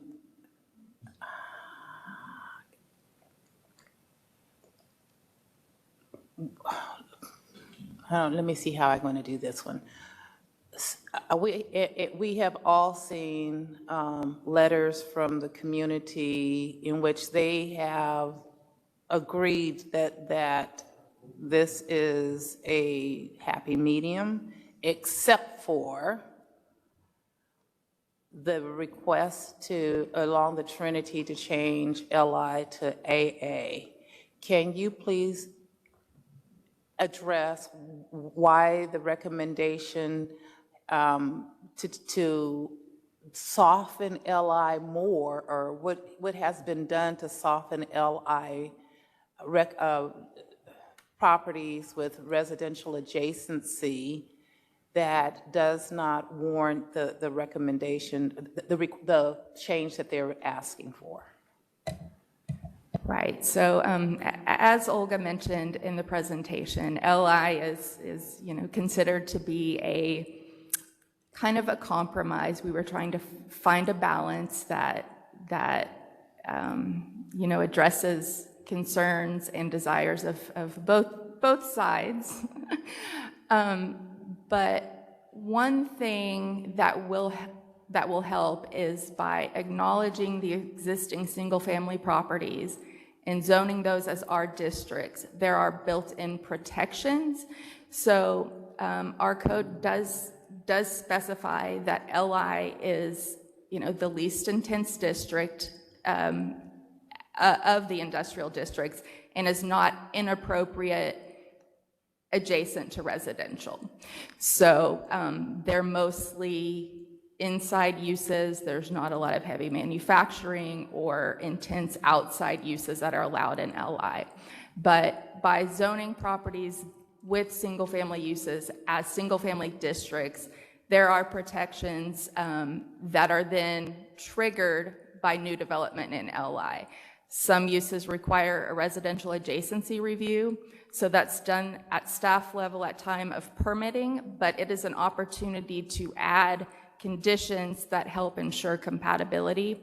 LI also requires SUPs or DIRs for some uses.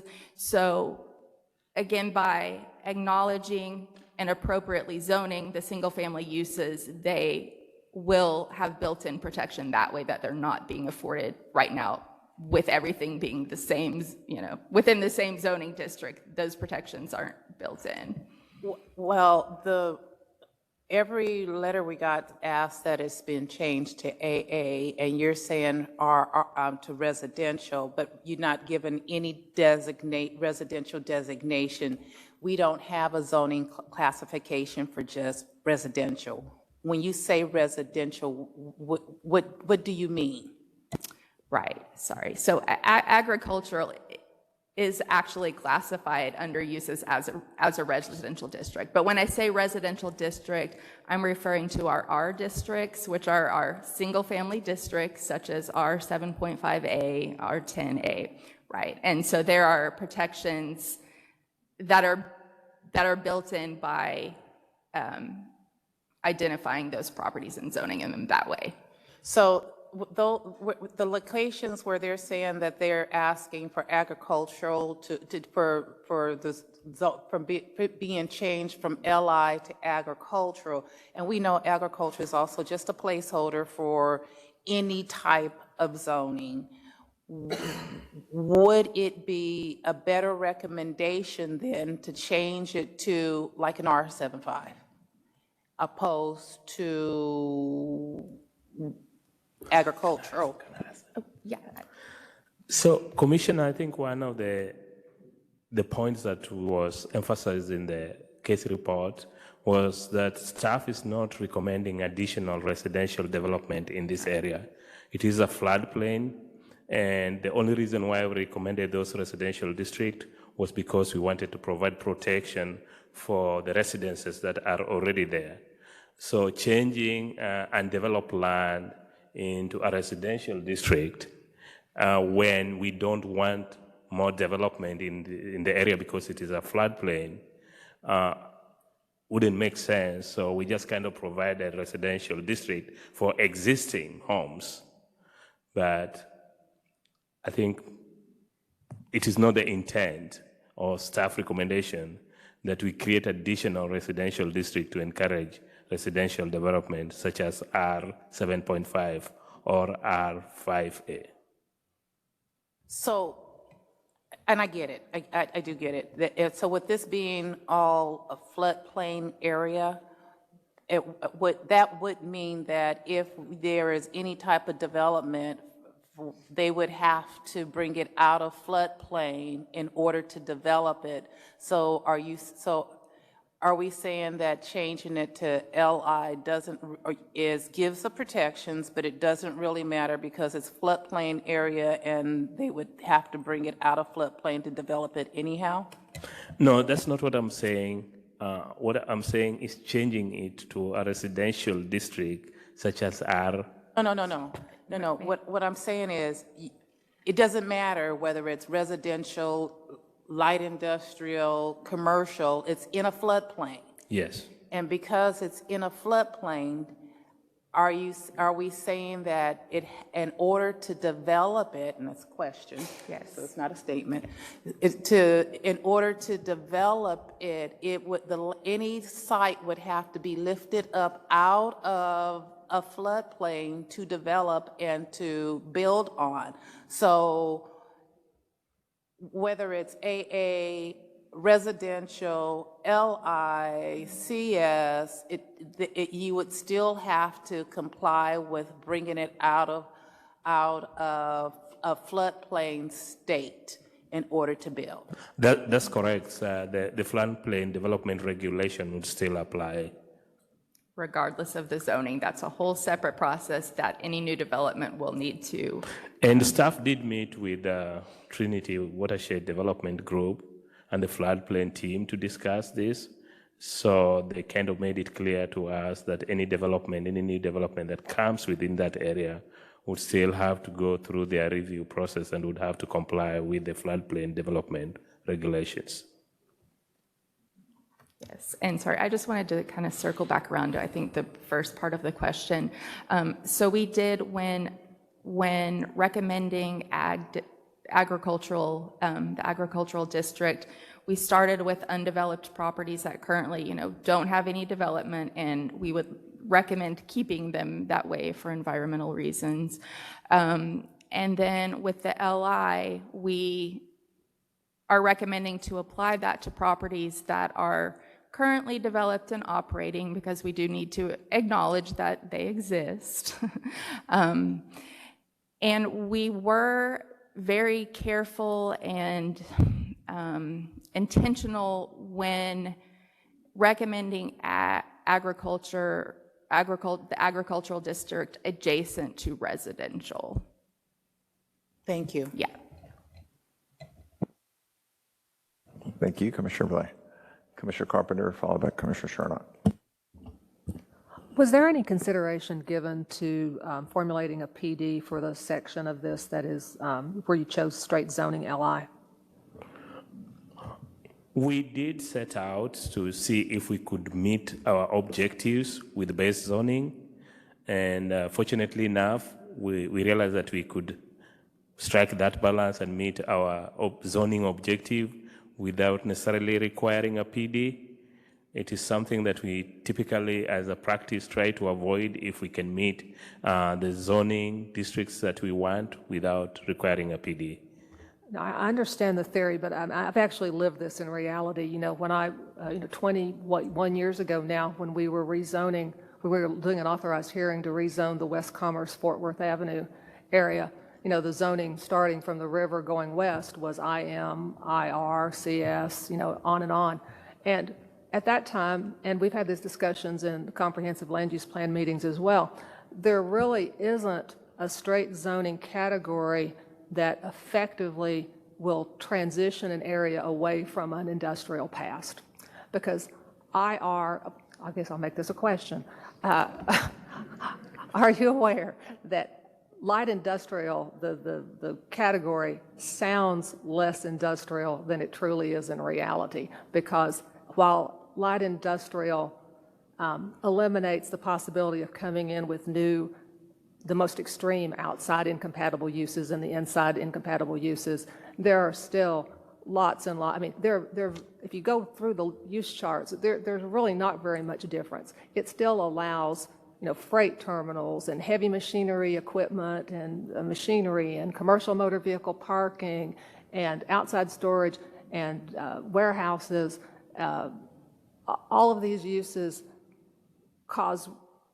have the potential, and a lot of times the reality, of causing extreme incompatibilities with adjoining residential. That the diesel particulate and, changing I understand, I appreciate the addition of, a little bit extra buffer here and there, but when you've got hundreds of acres of diesel trucks, and when you already have a reputation and a preconceived idea about the nature of a place, and then you continue to allow, through straight zoning, the aggregation of these lower end uses, while do you understand why I can see this as a baby step? It's an improvement, but maybe we didn't quite get there. So is there any concern that we are still consigning this neighborhood to a pretty industrial future? Because we went through this with comprehensive land use plan when we were talking about the two place types, industrial place types they were coming up with, the industrial hub and the flex industrial. And they said, well, immediately they got feedback that no one wanted flex industrial because they didn't want that industrial name anywhere near them, so they went to flex commercial. But the reality of what was allowed there really didn't change that much. We had a lot of discussion about this, where we really don't have the place type right now or the straight zoning to affect that transformation. So I guess what I'm asking after all that is there any concern that LI is just not getting us as far as we needed to go, given that authorized hearings are so rare for an area that could take 20, 30 years for this to come back? Are we consigning them to a future that is still heavily industrial and is still going to have, the truck traffic and the particulates, the dust, the diesel that are not very compatible with residential? So I think what we are trying to do is a softening of the heavy industrial and heavy manufacturing. Like I said, in the presentation, there's no perfect solution. And we do understand that when development comes, we've kind of built in some guardrails for them to come back.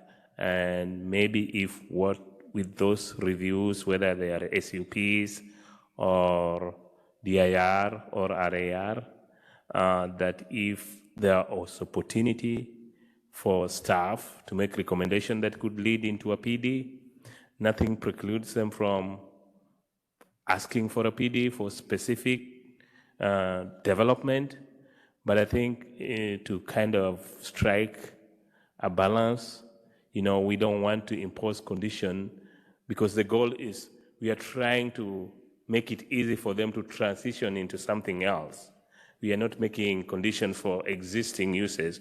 We are hoping that this area will transition to some softer uses that are more compatible with the residential area, in alignment with what Forward Dallas is recommending for the area. So I do understand your concern, and there's no easy solution. And because we don't know what might come, we don't want to restrict them to certain conditions that might not necessarily support the use that might come in the future. That's why we try to be a little bit general, but also soften what is already happening there. I understand. I do understand what you're saying. I'm just, from the experience I had with transitioning West Commerce and Fort Worth Avenue, and I think anyone who's been in that area in the last 20 years realizes it's changed quite a bit. One of the first things that we had to accept was that, we had to give people a bedrock of certainty if they want to come in and do better, is that there was not going to be some heavy incompatible use next to them. So, to me, it could have been a pretty simple adjustment. You could have done a PD with even an LI base, but eliminate some of the more, just a handful of the more intrusive uses so that new ones don't come in. Yes, you have to live with the ones that are already there, and hopefully we can get code compliance or community prosecution or whoever it takes on board to get the wildly, the cowboys into alignment. But if we truly want to transition the area, I think it's a danger to do a straight zoning that allows some of these more intrusive incompatible uses. Commissioner, if you allow me, in the industrial, the light industrial research only allows for alcoholic beverage manufacturing, industrial inside not potentially incompatible, allows for industrial inside light manufacturing, and then we go all the way down to gas pipeline, let me make sure it is, sorry, to gas drilling and production. Those are the only industrial uses permitted. Oh, no, ma'am, I'm quite familiar with the use charts. I went through them exhaustively and made lists, but some of the more intrusive uses officially fall under commercial uses, or even the commercial motor vehicle parking, which allows hundreds of acres of diesel trucks, is a retail and personal service use for some incomprehensible reason that no one in the city has ever been able to. They can tell me why it became they can tell me when it became a retail and personal service use. They can't tell me why. But those are the uses: the freight terminal, the outside storage, the commercial motor vehicle parking, everything that attracts low-end, high trucking business is a problem. Commercial and business service. Commissioner, I would just respectfully remind you, it's still a briefing, so questions. Yes. Thank you. And if I may just add one more comment. Sure. So you guys received a letter from some citizens that should be in your packets requesting the entire area be zoned an AA agricultural district. So that is always a consideration. You guys could certainly make that recommendation to council if that's the desire to, in the long term, if for this to revert to agriculture, that's an option as well. As we said, we were trying to find a balance, and we like to avoid PDs wherever possible. So if the desire is just to consider a less intense district, that's, we have, I would say staff has no, adamant oppositions to that, if you wanted our opinion there. So. Yeah, but just to add on that, I think in that letter, the community also pointed out the commercial district that has been recommended that they fully support. And I think it's important to understand that there are not a lot of people that live in this area. The residential neighborhood has less than 100 people. It's only 25 houses. I don't think that's enough population to support the commercial district that they so desire. So one of the compromise that we had to deal with is how do we get enough customer base for the commercial district, the commercial node that they really want and they fully support. And that's one of the reasons why staff feels that having those employment opportunities that can bring people into the neighborhood, because the roadway that goes through there is a super highway. They're not stopping to patronize those businesses. So if the community desires to have that commercial district, and I think they need to figure out a way that they can bring in additional daytime population. And I think those employment establishment that you have in those areas probably need to be supported and continue. We just want to make sure that they do not cause the environmental impact that is detrimental to those who are living there. But I think it's critical that if they so desire to have that commercial node, commercial district, that you bring in the population that will support it. I will refrain from any additional commentary. I do have one specific question about PD 778.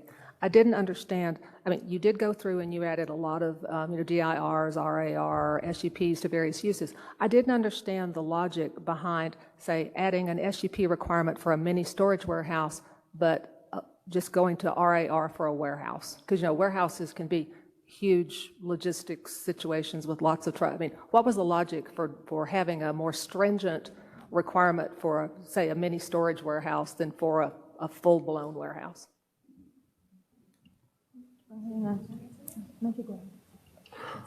So I think the intent was to try to match what is allowed in LI, which is basically what is around it. So if in the LI district that particular use required SUP, we would match it to that, and that is what was informing our decision. All right, thank you. Thank you. Commissioner Shernock. I'd like to circle back on the questions from Commissioner Blair. It wasn't clear to me on the non-conforming. Are these, is it going to be a legal non-conforming use or just a non-conforming use that a compliance case could be brought forth by the Board of Adjustments? I didn't catch the last part of your question. So my understanding is that you can have non-conforming legal use because it will be spelled out that although the lease is use is non-conforming such that a new applicant can get that use, the existing buildings could continue to operate indefinitely as a legal non-conforming. If they are just non-conforming, somebody could bring forth a Board of Adjustments case against them to force them into compliance or try to force them into compliance. Which one are we? Well, basically, a use is either legal. If it is legal, it has a certificate of occupancy and it complies with the requirements. Non-conforming is, for example, when we transition the zoning, which we are proposing here, when we change the zoning, if the use is not permitted by the new zoning district, then they will be non-conforming. But if a use, did I answer that question? Yeah, that part. Yeah. But if the use has been there and it is not legal, meaning don't have the proper CO, then they will be currently operating illegally. Currently operating, they will be illegal. Yes. They're just operating illegally. That's it. Understood. All right. That clears. Thank you, Commissioner Hampton. Thank you. I think I followed all the discussion about how staff landed at LI for the areas that are, and why a PD, which again might have been a way to more strongly encourage a future transition. I guess what I was also, so I understand AA is one of the other districts that's come out of community input, but as staff evaluated it, I was trying to go through the uses that are on the ground and some of the other districts, and you probably said this, and there was a lot to take in. Yeah. Why was it not? Why was LI the district versus one of the other districts? And again, they all have compatibility issues that I think we've seen in other areas. But can you just briefly, how is LI the one that got the district that got selected? Thank you, Commissioner. So we tried also to take into account what was existing, the operation that was existing on the ground. So a lot of these properties have industrial uses that were permitted under IM and IR. And so we, like we've said so many times, trying to strike a balance, soften the use, bringing it down just a little bit. But also we've met with a lot of stakeholders, in this area, the property owners. We do understand the residents that live in this area. The property owners actually took their time to come to these meetings, and they made their case. They made their case, and we as staff, we have to consider all the stakeholders, and we try to strike a balance. And I just want to mention something that kind of stood out for me. There are a lot of people that work in these businesses, right? And zoning them out of compliance, making them illegal and shutting them down is going to have some real impact in the community. And we did analyze a bit. A number of them don't live far from here. They live in the surrounding neighborhoods. And if we were to shut down the businesses, it's going to impact their livelihood. And so we're just kind of trying to strike a balance. How do we allow some businesses that are not so intense, that are not going to completely destroy the existing residential community, while still providing opportunities for the businesses that are there and protecting the tax base for the city? No, I understand all that. I've had a few cases in my district where we've had the similar issues of how do we support our long-term existing businesses and allow for transitions. Completely understand that. I guess I was trying to go through the list and looked at CS. Again, there's a lot of compatibility issues with CS, and it sounds like what would have been the outcome is there would have been more non-conforming uses that would have come out of that versus the LIs that proposed. Is that a fair It is assessment? fair. It is fair. I think the issue of conformity keeps on coming up. If we make them illegal, there is implication to the city. Not non-conforming, because Yeah. again, I think we have existing illegal, we have potentially non-conforming depending on the direction of this body, so I do want to make sure there's a distinction between those two. Is that correct? Yeah, we just didn't want to zone them out of conformity. Thank you. Thank you, Mr. Chair. Another thing I would like to add is we're not recommending the commercial business services. We are not recommending that use, and a lot of the uses that at the moment are operating might not have the certificate of occupancy that they're required to have. So if they're operating illegally now, then they will continue being illegal, and it's a matter of somebody from code to come and say, well, you gotta go. Thank you for that, and I understand that's not, again, I was working through all the different districts, similar to Commissioner Carpenter. Thank you, Mr. Chair. Thank you. Commissioner Housewright. Thank you, Mr. Chair. I just wanted to back up and ask, what is the goal of this authorized hearing? Is it to, we heard earlier there's approximately 100 residents, 30-something homes. Is it simply to give them some protection and relief, or is it a more ambitious goal to create a 100-acre area that might have new residential construction in it? I mean, is this basically a truce, or are we trying to create a new community here? Which is it? It is both. I think one of the things that was kind of brought out strongly was that we need to provide protection for residences that exist in the area. They didn't have it because they were existing in industrially zoned land. So we kind of had to provide some residential district for them. But also, we are not trying to bring in additional residences. I think that's something that is usually lost here. We are protecting those who are there, but we don't want to create a residential district with additional residences.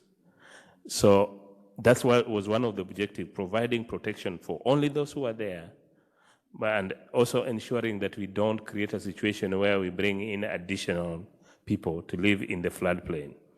But at the same time also, there is the environmental aspect of this, the pollution that is caused by the existing uses in the area because of the current zoning, which is heavy industrial.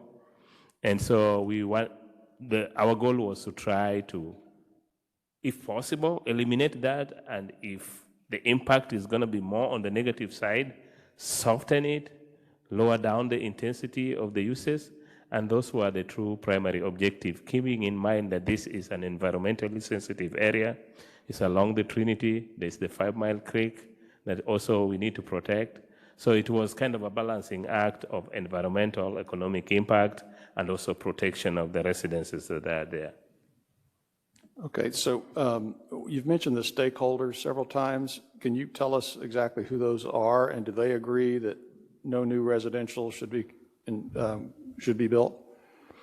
So the stakeholders, we do have neighborhood residents, and they're very organized. I think probably they've dealt with this body a number of times in previous cases, so you are aware of that. They have neighborhood organizations that also are very organized and very advocate strongly for their interest. But there's also the business community. A lot of these industrial operations are very large acreage operations. Some of them are companies. A few of them are owned by individuals. I also want to point out that they are very organized. You know, they had their meeting and they showed up at the meeting. And I remember one of the community meetings that we have at Singing Hill was primarily attended by the business owners. And they specifically told us, you know, what they wanted to see addressed or protected through this authorized hearing. And it was among the points that were listed under what we had. They wanted to protect what is already there. They wanted those industrial operations to continue as they are. They wanted to protect industrial manufacturing and industrial research zoning. So they didn't get that through this process. But both sides of the equations are very organized, They've advocated for their interests very strongly through our engagement. We've had to arrange for meetings with some of the property owners, with different departments in the city, just to make sure that, some of the issues and the challenges that they are facing in terms of development are addressed. So it's a whole gamut of different stakeholders that we dealt with. And then there's the environmental group that is specifically has an interest on the environmental aspect of this. Commissioner Hall, please. Commissioner Wheeler. Is the residential, is the outside groups the one that's pushing for agricultural and not the residents? Sorry, can you repeat that? Who is pushing for agriculture? Is it the outside group or the residents? It's the residents. The residents want agricultural? Yeah, they're pushing for agricultural use. And so how do we come up with keeping, well, the industrial use, I understand why, I'm quite a bit on that in that area. But the middle ground would be some type of industrial. In areas where we already had existing industrial operations, so all the residences that were in IM, have been rezoned to residential district, and around them we've increased the acreage that is zoned agricultural to provide protection for them. So it is important to remember that the light industrial acreage is way less than what we had under industrial manufacturing and industrial research. It's way less than what we had before. So we are kind of shrinking the acreage that is zoned industrial, increasing the acreage that is zoned agricultural. And it's a compromise, trying to strike a middle ground. And this is the property that's in between. This property is in between I-45 and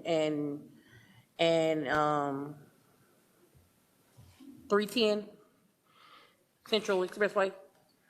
See, I know it's on Simpson Store, but is it that property? One side is close. It sits kind of in between I-45 and 310 Central Expressway. Am I correct? Are you referring to the So it's at the PD? farthest part of the industrial, that whole industrial zone. Yes, everything here was under industrial, some kind of either industrial research or industrial manufacturing.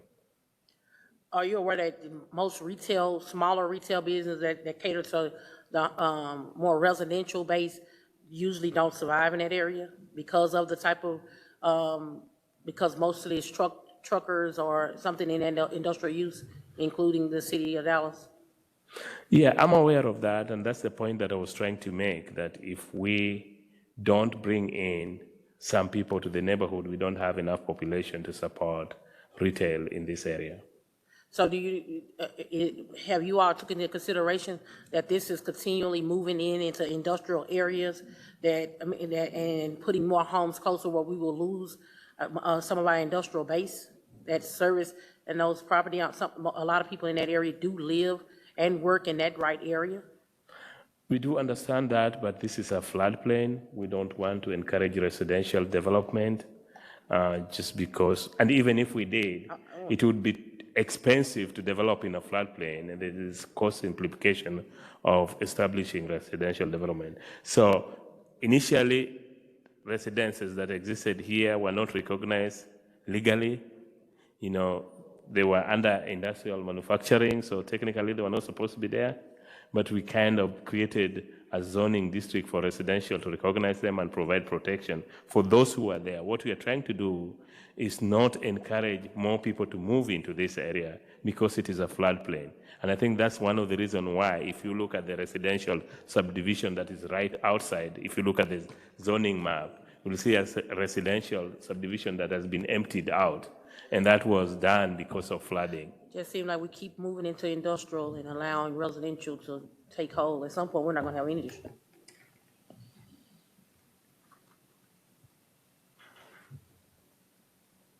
Commissioner Hall. Just a couple of points, clarification. I heard maybe 100 people lived there, but I thought I also heard maybe only 10 homes. What Did I misunderstand? So let me explain how I came up with that number. There are 27 residential home. Based on visual inspection, we believe that 3 of them are vacant, are unoccupied. And, we are trying to determine approximate number of people that live in the district. And our estimate is that with 25 homes, we have less than 100 people here. It could be less, it could be 50. So we are just giving them being generous, that they have maybe 2 kids or 3 kids, and there's a father and so 5 people per household multiplied by 25. And that's how we are arriving at the approximate figure. But technically, I think we have way less people that live in this area than 100. Okay, thank you for that. So not a lot of people, but people do live there. This is not the same area as our second authorized hearing case? Totally different areas? Okay. Yes. Okay. It's totally different. Thank you. Mr. Chair, could we circle back around to one of the first questions and make a minor clarification? Of course, please. Thank you. I'll let Ms. Torres Holio. Okay, Commissioner Blair. So the uses that will become non-conforming will be the metal salvage facility that's only allowed in the industrial manufacturing district. There is a vehicle storage lot that we have on Simpson Stewart or the northbound between Simpson Stewart and the Central Expressway.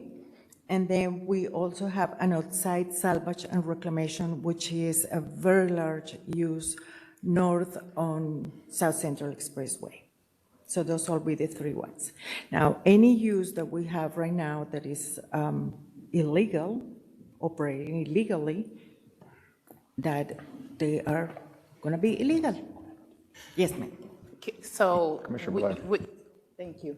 So you just stated that there are a handful of uses that could conceivably become non-conforming if we move this forward.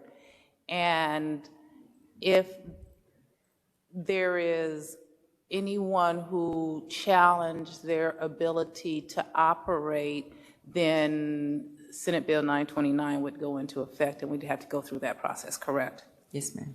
Thank you. Mr. Carpenter. I'm sorry, could I get a clarification as to what the second of those third uses? I heard something storage, but I couldn't understand what it was.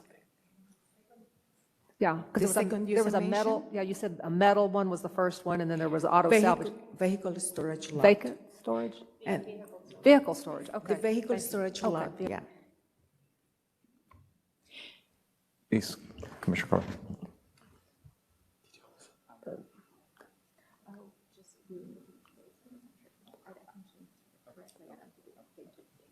Okay, I do have a question about the straight zoning change to agricultural for parts of this, where I hear you saying that, I understand why of all the straight zoning changes, that's the best one to get where you're going, but it is a residential district. Someone, if it's changed to agricultural, someone could conceivably apply to, or build residential, but while the stated goal is to not increase the residential, that is a residential district. But are you believing that because of the floodplain status, the expense, and whatever other permitting obstacles exist, that the result would be that no one would try to build residential there? So that's one thought. The other is a single family home and an ag district requires a minimum of 3 acres. And so it would require, based on what we were looking at, platting, and there would be many other processes to go through. Thank you. Commissioner Houserath. Thank you. It's a little hard to hear up here, so I apologize if I'm repeating or covering ground that's already been covered well, but I believe what I've heard is there's approximately 27 residential structures. Correct. And that only a small portion of those appear to be occupied. Is that correct? No, majority of them are occupied.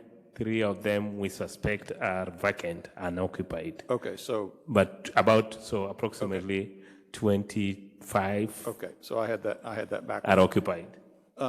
Just curious, how many businesses and how many employees are in this district? That's another question to answer, Commissioner, because there are a lot of operations that are happening without getting the proper permitting documents, a lot of properties that we saw have multiple businesses, but I did count about 15 to 17 properties that have business operations. So they could have multiple operations, different businesses within those properties, so it's kind of hard to give you an exact number. But I know in terms of what staff is recommending, we are proposing 20 properties to be zoned CS,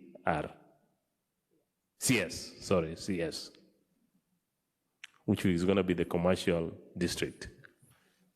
Oh, you're correct, I'm sorry.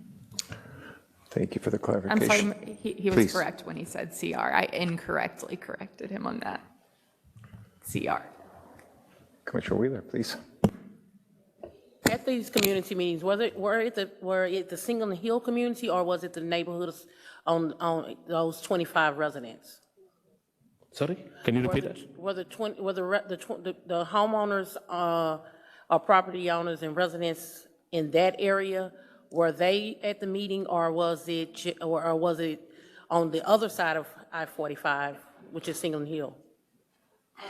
Let me help with that.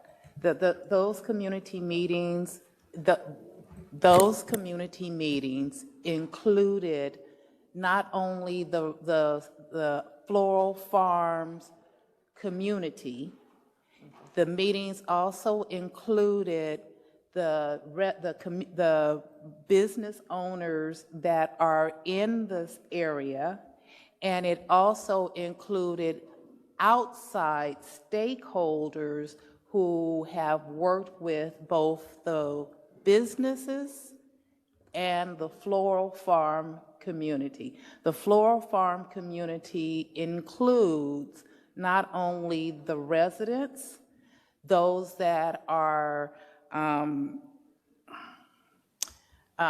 protective over that community, but also environmentalists who have environmental concerns, issues, and appreciation for what is out there, as well as staff. Staff was always in all the meetings. Everybody was always included in all the community meetings.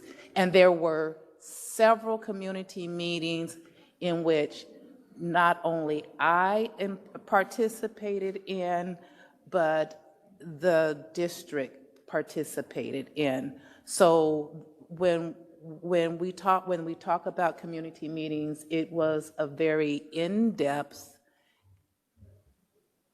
outspoken.